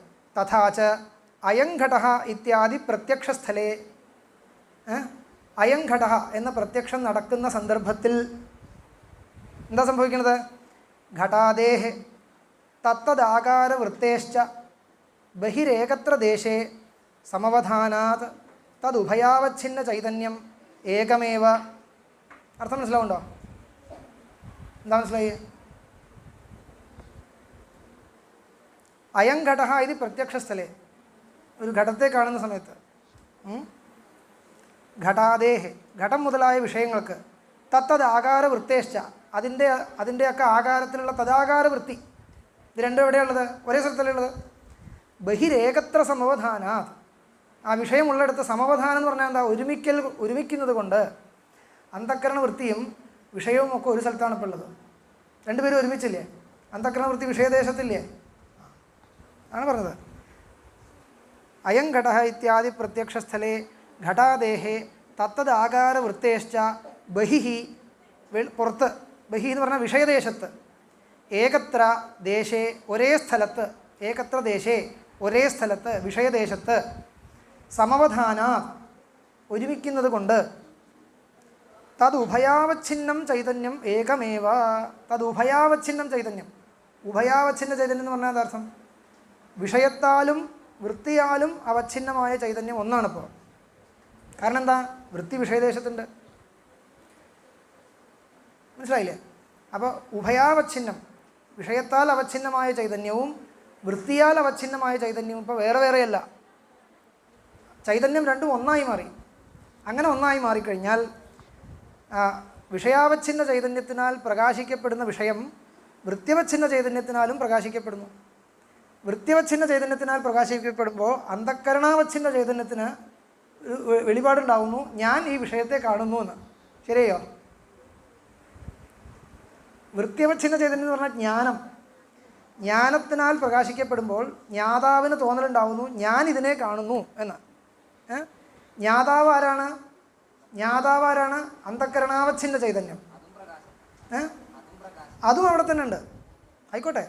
പക്ഷേ അന്ധക്കരണാവച്ഛിന്ന ചൈതന്യം എന്നുള്ള നിലയ്ക്ക് അത് ജ്ഞാതാവാണ്. അന്ധക്കരണ വൃത്യവച്ഛിന്ന ചൈതന്യം എന്നുള്ള നിലയ്ക്ക് അത് തന്നെയാണ് ജ്ഞാനം. ആയിക്കോട്ടെ, ആയിക്കോട്ടെ. എല്ലാം ഒരുമിച്ചാണ് പ്രതിബിംബിക്കുന്നത്. ഒരേ വൃത്തിയിൽ ഒരേ അന്ധക്കരണ വൃത്തിയിൽ, അന്ധക്കരണ വൃത്തി ഇവിടെയുണ്ട്. ആ അന്ധക്കരണ വൃത്തിയിൽ പ്രതിബിംബിക്കുന്ന ചൈതന്യം ഇപ്പോൾ ആരാ ചോദിച്ചു കഴിഞ്ഞാൽ 3 പേരും ഇവിടെ ഉണ്ട്. അത് വിഷയാവച്ഛിന്ന ചൈതന്യവുമാണ്, അന്ധക്കരണ വൃത്തിയവച്ഛിന്ന ചൈതന്യവുമാണ്, അന്ധക്കരണാവച്ഛിന്ന ചൈതന്യവുമാണ്. ഒരേ ചൈതന്യത്തെ ഇപ്പോൾ നമുക്ക് 3ആയിട്ട് തരംതിരിക്കാം. 3ആയിട്ട് കാണുന്നു എന്ന് മാത്രമേ ഉള്ളൂ, സാധനം ഒന്നാണ്. കാരണം ഇപ്പോൾ ഈ വൃത്തിയും വിഷയവും ഒക്കെ ഒരേ സ്ഥലത്തുള്ളതുകൊണ്ട് അന്ധക്കരണ വൃത്തിയും വിഷയവും ഒരേ സ്ഥലത്തല്ലേ. അപ്പോൾ വിഷയാവച്ഛിന്ന ചൈതന്യവും അന്ധക്കരണാവച്ഛിന്ന ചൈതന്യവും വൃത്തിയവച്ഛിന്ന ചൈതന്യവും ഒന്നായി കഴിഞ്ഞാൽ വിഷയാവച്ഛിന്ന ചൈതന്യത്തിനാൽ പ്രകാശിപ്പിക്കപ്പെടുന്ന വസ്തു വൃത്തിയവച്ഛിന്ന ചൈതന്യത്തിനും വിഷയമാവുന്നു. അങ്ങനെയാവുമ്പോൾ അന്ധക്കരണാവച്ഛിന്ന ചൈതന്യത്തിന് അറിവുണ്ടാവുന്നു, ഞാൻ ഈ വിഷയത്തെ കാണുന്നു. ഇതാണ് കളി. അതാണ് പ്രത്യക്ഷം, അത് തന്നെയാണ് പ്രത്യക്ഷം. അത് കഴിഞ്ഞാൽ പ്രത്യക്ഷം ഉണ്ടാവുക. ഇപ്പോൾ പ്രത്യക്ഷം എന്ന് പറഞ്ഞാൽ എന്താണെന്ന് ഞാൻ പറഞ്ഞേ, ഈ പ്രതിഫലിക്കുന്ന ചൈതന്യമാണ്. ആ പ്രതിഫലിക്കുന്ന ചൈതന്യം വൃത്യവച്ഛിന്ന ചൈതന്യം എന്നുള്ള നിലയ്ക്ക് പ്രത്യക്ഷ ജ്ഞാനമാകുന്നു. അങ്ങനെ മനസ്സിലാക്കണം. ഒരേ വസ്തുവിനെ ഞാൻ ഇന്നലെ പറഞ്ഞ ഉദാഹരണം മറക്കരുത്. ഒരേ ആളെ തന്നെ അച്ഛനെന്നും അമ്മാവനെന്നും മുത്തച്ഛനെന്നും ഒക്കെ പറയില്ലേ ഓരോരുത്തരുടെ ദൃഷ്ടിയിൽ? ഒരേ വ്യക്തിയെ തന്നെ ഒരു നിർവചനം വെച്ചിട്ട് അയാൾ ഒരാളുടെ അമ്മാവനാണ്, മറ്റൊരു ആംഗിളിൽ നോക്കിക്കഴിഞ്ഞാൽ അതേ ആൾ തന്നെ ഒരാളുടെ അച്ഛനാണ്. ഇങ്ങനെയൊക്കെ സംഭവിക്കില്ലേ? മറ്റൊരു ദൃഷ്ടിയിൽ ഒരാളുടെ മകനാണ് എന്ന് നമ്മൾ പറയുന്നത് പോലെ ഇവിടെ നിങ്ങളുടെ മനസ്സിൽ വരണം, ഇവിടെ ഈ അന്ധക്കരണ വൃത്തിയിൽ പ്രതിഫലിക്കുന്ന ചൈതന്യം അന്ധക്കരണ വൃത്യവച്ഛിന്ന ചൈതന്യത്വേന രൂപേണ വിഷയജ്ഞാനം ഇത്യുച്യതേ. അന്ധക്കരണാവച്ഛിന്ന ചൈതന്യത്വേന വിഷയസ്യ ജ്ഞാത ഇത്യുച്യതേ. മലയാളത്തിൽ പറയൂ. ഇപ്പം ഞാൻ പറയും, മലയാളത്തിൽ പറയൂ. അന്ധക്കരണ വൃത്തി അവച്ഛിന്ന ചൈതന്യം എന്ന നിലയ്ക്ക്, ഇതാണ് അതിൻ്റെ മലയാളം. ത്വേന എന്ന് പറയില്ലേ, ഘടം പ്രതി ദണ്ഡത്വേന ദണ്ഡക്കാരണം, ദണ്ഡം എന്ന നിലയ്ക്ക്, ദണ്ഡത്വം എന്നുള്ളതിൻ്റെ ക്രൈറ്റീരിയ എന്ന് പറയും. അവച്ഛേദം എന്ന ട്രാൻസ്ലേഷനാണ്. ക്രൈറ്റീരിയ എന്ന് പറയും. ദണ്ഡം എന്ന നിലയ്ക്ക്, വേറെന്തെങ്കിലും നിലയ്ക്കല്ല, പല നിലയ്ക്കാവാലോ. ഒരാൾ പല നിലയ്ക്ക് സംസാരിക്കില്ലേ? ഞാൻ ഒരു അധ്യാപകൻ എന്നുള്ള നിലയ്ക്ക് ഇരുന്നു കൊണ്ടാണ് ഇവിടെ ഇരുന്ന് സംസാരിക്കുന്നത് എന്ന് പറയില്ല. വേറെ എല്ലാ സമയത്തും അധ്യാപകൻ എന്നുള്ള നിലയ്ക്കല്ല ഞാൻ ലോകത്ത് വ്യവഹരിക്കുന്നത്. വീട്ടിൽ പോയി കഴിഞ്ഞാൽ വേറെ തരത്തിൽ വ്യവഹരിക്കുന്നു. അവിടെ അധ്യാപകൻ എന്ന നിലയ്ക്കല്ല വ്യവഹരിക്കുന്നത്. ഇത് ഉപയോഗിക്കുന്ന യൂസേജാണ് അധ്യാപകത്വേന രൂപേണ. അതാണ് ഞാൻ ഇവിടെ പറഞ്ഞത്. അന്ധക്കരണ വൃത്തി അവച്ഛിന്ന ചൈതന്യത്വേന രൂപേണ ഒരേ ചൈതന്യത്തെ നമ്മൾ അന്ധക്കരണ വൃത്തി അവച്ഛിന്ന ചൈതന്യമെന്നും വിഷയാവച്ഛിന്ന ചൈതന്യമെന്നും അന്ധക്കരണാവച്ഛിന്ന ചൈതന്യമെന്നും കാണുന്നു. ഇവിടെ ഒരേ ചൈതന്യമായി ഇപ്പോൾ വിഷയദേശത്തിൽ. അപ്പോൾ ആ ഒരേ ചൈതന്യത്തിനെ തന്നെ വിഷയാവച്ഛിന്ന ചൈതന്യം എന്നുള്ള നിലയ്ക്ക് വിഷയമെന്നും അന്ധക്കരണ വൃത്യവച്ഛിന്ന ചൈതന്യം എന്നുള്ള നിലയ്ക്ക് വിഷയജ്ഞാനമെന്നും അന്ധക്കരണാവച്ഛിന്ന ചൈതന്യം എന്നുള്ള നിലയ്ക്ക് വിഷയത്തിൻ്റെ ജ്ഞാതാവ് എന്നും വ്യവഹരിക്കുന്നു. ഇത്രയൊക്കെ മെനക്കെടേണ്ടതുണ്ടോ ചോദിച്ചു കഴിഞ്ഞാൽ മെനക്കെടേണ്ടതുണ്ട്. നിങ്ങൾക്ക് മനസ്സിലാവില്ല. ഇത്രയും മെനക്കെട്ട് ഒരു പ്രക്രിയ പറയേണ്ട ഒരു കാര്യം എന്താ ചോദിച്ചു കഴിഞ്ഞാൽ, ഇത്രയും മെനക്കെട്ട് പ്രക്രിയ പറഞ്ഞാൽ മാത്രമേ നമ്മുടെ അദ്വൈത സിദ്ധാന്തത്തിൻ്റെ ആ പരമമൂലത്തിലുള്ള കൺസെപ്റ്റ് നിലനിർത്തിക്കൊണ്ട് നമുക്ക് ഈ ലോകവ്യവഹാരത്തെ ഉത്പാദിപ്പിക്കാൻ പറ്റുള്ളൂ. അതെന്തുകൊണ്ടെന്ന് പറയണമെങ്കിൽ നിങ്ങൾക്ക് അതിൽ കൂടുതൽ ശാസ്ത്ര വ്യുത്പത്തി വന്നാലേ മനസ്സിലാവുള്ളൂ. ഇതൊക്കെ വെറുതെ പറയുന്നത് എന്തൊക്കെയോ കുറേ ബുദ്ധിമുട്ടുണ്ടാക്കി തീർക്കുന്നു എന്ന് ധരിക്കരുത്. ഇത്തരത്തിൽ അതിനെ വ്യാഖ്യാനിച്ചാൽ മാത്രമേ ഉപനിഷത്തിൻ്റെ പരമസിദ്ധാന്തത്തെ അംഗീകരിച്ചുകൊണ്ട് ലോകവ്യവഹാരത്തെ നമുക്ക് നിരൂപിക്കാൻ സാധിക്കുള്ളൂ. അതുകൊണ്ടാണ് ഇങ്ങനെയൊക്കെ പറഞ്ഞു കൊണ്ടുവരുന്നത്. വെറുതെ നേരം കളയാൻ വേണ്ടി പറയാതിരിക്കരുത്. അല്ലെങ്കിൽ വെറുതെ നൈയായികന്മാർ പറഞ്ഞ പോലെ പറഞ്ഞു പോയാൽ പറയും ഇന്ദ്രിയാർത്ഥ സന്നികർഷ ജന്യം ജ്ഞാനം പ്രത്യക്ഷം കഴിഞ്ഞു. അങ്ങനെയല്ല. ഈ ഒരു ഏകമായ ചൈതന്യത്തെ മുൻനിർത്തിക്കൊണ്ട് സകല ലോകവ്യവഹാരത്തെയും ഉപപാദിപ്പിക്കാൻ ഇറങ്ങിയിട്ടുള്ള ആൾക്കാരാണ് നമ്മൾ അദ്വൈതികൾ. ഏകമേവ അദ്വിതീയം എന്നുള്ള ശ്രുത്യർത്ഥത്തെ വിടാതെ സകല ദ്വൈത വ്യവഹാരത്തെയും സമർത്ഥിക്കാൻ സകല കണ്ണടച്ചിരുട്ടാക്കിയിട്ട് കാര്യമില്ലല്ലോ. അദ്വൈതത്തിൽ ഒക്കെ ലോകം മുഴുവൻ മിഥ്യയാണെങ്കിൽ നിങ്ങൾ ഊണ് കഴിക്കണത് എന്തിനാണ്? അങ്ങനത്തെ ചോദ്യങ്ങൾക്ക് ഉത്തരം പറയാനല്ലായിരിക്കണം. അങ്ങനത്തെ ചോദ്യങ്ങൾക്ക് ഉത്തരം പറയാൻ വിഷമമുണ്ടായിട്ടല്ല, അത്രയും നിസ്സാരമല്ല അത്. അത്രയും നിസ്സാരമല്ല. ഊണ് കഴിക്കണ വയറെന്ന് പറയാൻ സംശയമൊന്നുമില്ല. ജഗത്ത് മിഥ്യയായതുകൊണ്ട് ഊണ് കഴിക്കേണ്ടതില്ല അർത്ഥമല്ല ഇത്. മനസ്സിലാവുണ്ടോ? ലോകത്ത് നമ്മൾ ഭ്രമം എന്ന് പറയുമ്പോഴും ഈ കാണുന്നതൊക്കെ വ്യവസ്ഥിതമായിട്ടുള്ള ഭ്രമങ്ങളാണ്. മനസ്സിലാക്കണം. ഇപ്പം ഞാൻ നിർത്തുകയാണ്. നമുക്ക് ചായ കുടിച്ചിട്ട് തുടങ്ങാം. ഒരു ചെറിയൊരു അംശം പറഞ്ഞ് നിർത്താം, ഒരു കൺക്ലൂഷൻ പറഞ്ഞിട്ട് നിർത്താം. ഇത്തരം പ്രക്രിയകൾ പറയുമ്പോൾ ഒക്കെ മിഥ്യയല്ലേ, എന്തെങ്കിലും ആയിക്കോട്ടെ, അങ്ങനെ ധരിക്കരുത്. മിഥ്യാത്വവാദികൾ എന്തിനേയും എങ്ങനെയും ആവട്ടെ എന്ന് പറയുന്നവരല്ല. എന്തുകൊണ്ടെന്ന് ചോദിച്ചു കഴിഞ്ഞാൽ, ഇപ്പോൾ നമ്മൾ ജഗത്തിൻ്റെ മിഥ്യാത്വം അംഗീകരിക്കുമ്പോഴും ഈശ്വരനെ അംഗീകരിക്കുന്നവരാണ് അദ്വൈതികളല്ലേ? ഈശ്വരനെ അംഗീകരിക്കുന്നുണ്ടോ ഇല്ലയോ? നിരീശ്വരവാദികളാണോ? അല്ല.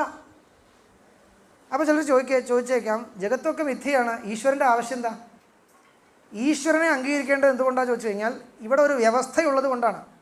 വ്യവസ്ഥയുണ്ടെങ്കിൽ അതിനൊരു വ്യവസ്ഥാപകൻ, ചേതനനായ ഒരു വ്യവസ്ഥാപകൻ വേണം. ഇല്ലെങ്കിൽ വ്യവസ്ഥ ഉണ്ടാവില്ല, ഉറപ്പാണ്. കാണിച്ചു തരൂ ഒരു സ്ഥലത്ത് ഒരു വ്യവസ്ഥാപകനില്ല, കൃത്യമായിട്ട് വ്യവസ്ഥയായിട്ട് നടക്കേണ്ട, അങ്ങനെ നടക്കില്ല ലോകത്ത്. എന്തെങ്കിലും ഇവിടെ ലോകത്ത് വ്യവസ്ഥയോടുകൂടി നടക്കുന്നുണ്ടെങ്കിൽ അതിൻ്റെ പിന്നിൽ ഒരു ഇൻ്റലിജൻ്റ് ആയിട്ടുള്ള ഫോഴ്സ് വേണം. ഞാൻ അങ്ങനെ പറയാൻ ഉദ്ദേശിക്കുകയാണ്. ഇൻ്റലിജൻറ്റ് ഫോഴ്സ് വേണം. ബുദ്ധിപൂർവകമായിട്ട് കാര്യങ്ങൾ വ്യവസ്ഥ ചെയ്യുന്ന ഒരു ശക്തി അതിൻ്റെ പിന്നിലില്ലെങ്കിൽ അത് നടക്കില്ല. നിങ്ങൾ ഈ ജഗൻ മിഥ്യാത്വവാദികളാണ്, എന്തും എങ്ങനെയും ആവാം, ഒക്കെ മിഥ്യയാണെന്ന് പറയുന്നവർക്ക് പിന്നെ വ്യവസ്ഥാപിക്കേണ്ട ആവശ്യം എന്താണ്? സ്വപ്നത്തിൽ വല്ല വ്യവസ്ഥയുണ്ടോ? എന്തെങ്കിലുമൊക്കെ കാണുന്നു, എന്തെങ്കിലുമൊക്കെ നടക്കട്ടെ, ഈശ്വരനെ അംഗീകരിക്കേണ്ട ആവശ്യം എന്താ ചോദിച്ചു കഴിഞ്ഞാൽ അങ്ങനെയല്ല. സ്വപ്നം പോലെയല്ല. അതുകൊണ്ട് തന്നെ സ്വപ്നത്തെ നമ്മൾ ദൃഷ്ടാന്തമായിട്ട് പറയുന്നുവെങ്കിലും വ്യാവഹാരിക പ്രപഞ്ചത്തിന് വ്യത്യാസമുണ്ട്. സ്വപ്നം പോലെ എന്ന് നമ്മൾ പറയുന്നത് മിഥ്യയാണെന്നുള്ള അർത്ഥത്തിൽ മാത്രമാണ്. ബ്രഹ്മസാക്ഷാത്കാരം കൊണ്ട് ബാധിക്കപ്പെടുന്നതാണെന്ന് കൊണ്ട് മാത്രമാണ്. എന്ന് വെച്ച് വ്യവസ്ഥയില്ലാതിരിക്കരുത്. അപ്പോൾ പിന്നെ ഇതൊക്കെ എന്താണെന്ന് ചോദിച്ചു കഴിഞ്ഞാൽ ഭ്രമമല്ലേ? ആണ്. പക്ഷേ വ്യവസ്ഥിതമായ ഭ്രമമാണ്. എന്താണ് വ്യവസ്ഥിതമായ ഭ്രമം എന്ന് വെച്ചാലോ? ചിട്ടയായിട്ടുള്ള ഭ്രമം. അങ്ങനെ സംഭവിക്കുമോ? അതാണ് നമുക്ക് ഉൾക്കൊള്ളാൻ ബുദ്ധിമുട്ട് വരുന്നത്. ഈ അദ്വൈത സിദ്ധാന്തത്തിൽ ഒക്കെ പ്രപഞ്ചമൊക്കെ മിഥ്യയാണ് പറഞ്ഞാൽ എല്ലാവർക്കും ഒരേ ഇത്, ഈ പൂവ് ഇവിടെ ഇരിക്കുന്നത് എല്ലാവർക്കും സമ്മതമായിട്ടുള്ള കാര്യമല്ലേ? എനിക്കും കാണുന്നത് പൂവായിട്ടാണ്, നിങ്ങൾക്കും കാണുന്നത് പൂവായിട്ടാണ്. ഇതെങ്ങനെയാണ് ഭ്രമമാണെന്ന് പറയുക? ഭ്രമമാണെങ്കിൽ ഓരോരുത്തർക്കും ഓരോ പോലെ തോന്നണ്ടേ? സ്വപ്നത്തിൽ ഞാൻ കാണുന്ന പോലെയല്ല നിങ്ങൾ കാണുന്നത്. ഒരാൾക്ക് കയറ് കണ്ടിട്ട് പാമ്പാണെന്നാണ് ഭ്രമം വരുന്നത്, വേറെ ആൾക്ക് പുഷ്പമാലയാണെന്ന് ഭ്രമം വരാം. ഒന്നുകൂടെ പലതരത്തിലുള്ള ഭ്രമങ്ങൾ വരാം. അപ്പോൾ ഭ്രമമാണ് എന്ന് പറയുമ്പോൾ എപ്പോഴും അതിനൊരു ഏകരൂപതയില്ല. ഒരേപോലെ അതിനെ നമുക്ക് ചിത്രീകരിക്കാൻ വലിയ വിഷമമുണ്ട്. പ്രപഞ്ചമാകട്ടെ ഒരേപോലെ എല്ലാവരുടെയും മുമ്പിൽ കാണപ്പെടുന്ന ഒരു വസ്തുവാണ് ഈ കാണുന്ന വസ്തുക്കളൊക്കെ. ഇതിനെ എങ്ങനെയാണ് ഭ്രമമാണെന്ന് പറയുക? നമുക്ക് ഉൾക്കൊള്ളാൻ പറ്റുന്നില്ല. ഇതൊരു ന്യായമായിട്ടുള്ള ചോദ്യമല്ലേ? ചോദ്യം മനസ്സിലാവുന്നുണ്ടോ? ചോദ്യം ശരിയാണോ? എല്ലാം വ്യവസ്ഥിതമായിട്ട് കാണുമ്പോൾ എങ്ങനെയാണ് ഇതിനെ ഭ്രമമാണെന്ന് നിങ്ങൾ വ്യാഖ്യാനിക്കുന്നത്? എങ്ങനെയാണ് ആ വ്യാഖ്യാനം നമുക്ക് എങ്ങനെ മനസ്സിലാക്കാൻ കഴിയും? ചോദ്യം ഉണ്ടോ? ചോദ്യം ഇല്ലെങ്കിൽ ഞാൻ ഉത്തരം പറയില്ല. ചോദ്യം ഇല്ലെങ്കിൽ ഉത്തരം പറയില്ല. ദഹിക്കാത്തവർക്ക് വിളമ്പി കൊടുക്കാൻ പാടില്ല, വിശപ്പില്ലാത്തവർക്ക് വിളമ്പി കൊടുക്കാൻ പാടില്ല. വിളമ്പിയത് കൊണ്ട് കഴിക്കുക, അങ്ങനെ വിശപ്പുണ്ടെങ്കിൽ വിളമ്പാവൂ. ആ ചോദ്യം ഉണ്ടാവണം. അപ്പോൾ എന്താ നമ്മൾ മറുപടി പറയേണ്ടത്? ആദ്യം ആ അംശത്തിനെ നമുക്ക് ഖണ്ഡിക്കണം. എന്താണ്? വ്യവസ്ഥിതമാണ് എന്ന് വെച്ച് ഭ്രമമല്ല എന്ന് പറയാൻ പറ്റില്ല. അതായത് ലോകത്ത് എല്ലാ ഭ്രമങ്ങളും ഒരേപോലെയല്ല, വ്യവസ്ഥിതമായ ഭ്രമങ്ങളുണ്ട്. ഒരേപോലെ എല്ലാവർക്കും കാണാൻ കഴിയുന്നുണ്ട്, പക്ഷേ ഭ്രമമാണ്. അങ്ങനെ ഇല്ലേ? അങ്ങനെ ഉണ്ടോ? ഇല്ലേ? ഉണ്ടോ?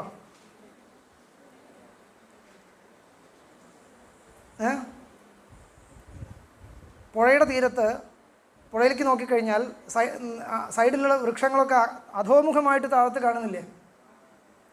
സൈഡിലുള്ള വൃക്ഷങ്ങളൊക്കെ അധോമുഖമായിട്ട് വെള്ളത്തിൽ കാണുന്നില്ലേ? പ്രതിബിംബിക്കുക എന്നുള്ള ഇതിൻ്റെ പേര്. ഇത് ഞാൻ പോയി നോക്കിയാലും അങ്ങനെ തന്നെയല്ലേ കാണുന്നത്, നിങ്ങൾ പോയി നോക്കിയാലും അങ്ങനെ തന്നെയല്ലേ കാണുന്നത്, ആര് പോയി നോക്കിയാലും അങ്ങനെ തന്നെയല്ലേ കാണുന്നത് എന്ന് വെച്ച് അതിൻ്റെ താഴത്ത് അധോമുഖമായിട്ടുള്ള വൃക്ഷം ഉണ്ടെന്ന് പറയാൻ പറ്റുമോ? പറയാൻ പറ്റില്ല. ഇപ്പോൾ ഇതെന്താണ്? വ്യവസ്ഥിതമായൊരു ഭ്രമമാണ്. ഒരേപോലെ ആര് പോയി നോക്കിയാലും അതങ്ങനെയാണ് കാണുന്നത് എന്ന് വെച്ചത് വാസ്തവമാണോ? അങ്ങനെയല്ല, വാസ്തവമല്ല.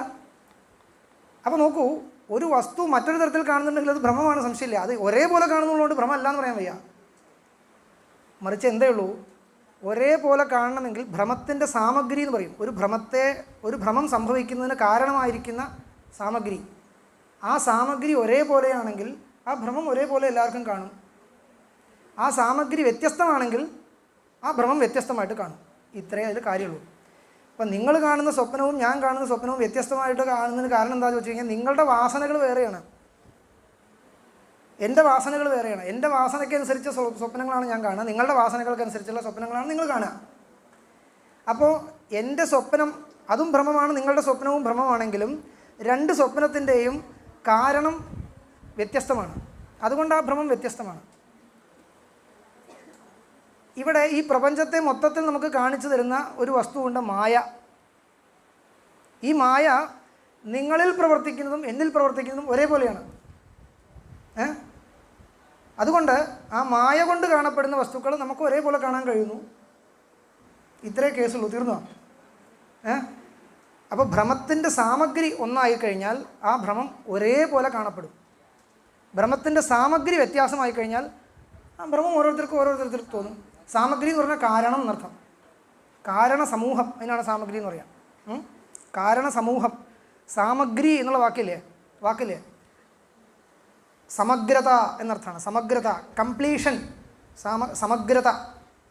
കാരണം ഒരു കാര്യം ജനിക്കുന്നതിന് ആവശ്യമായിരിക്കുന്ന എല്ലാ കാരണങ്ങളുടെയും ഗ്രൂപ്പ് ഓഫ് കോസസ്, ആ കാരണങ്ങളുടെ സമൂഹത്തിനാണ് സാമഗ്രി എന്ന പദം പ്രയോഗിക്കുക.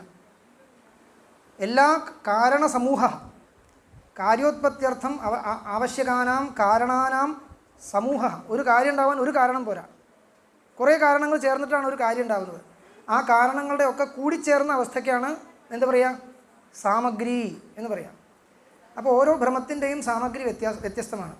അപ്പോൾ ഏതൊരു ഭ്രമമാണോ, ഒരു പ്രത്യേക തരത്തിലുള്ള ഭ്രമത്തിൻ്റെ സാമഗ്രി എല്ലാവരിലും ഒരേപോലെയാണ് പ്രവർത്തിക്കുന്നതെങ്കിൽ ആ ഭ്രമം ഒരേപോലെ കാണും. അതാണ് രക്തസ്ഫടിക എന്ന ഭ്രമം പ്രസിദ്ധമാണ്. രക്തസ്ഫടിക എന്ന് ആർക്കും അവിടെ കണ്ടു കഴിഞ്ഞാൽ അങ്ങനെ തന്നെ.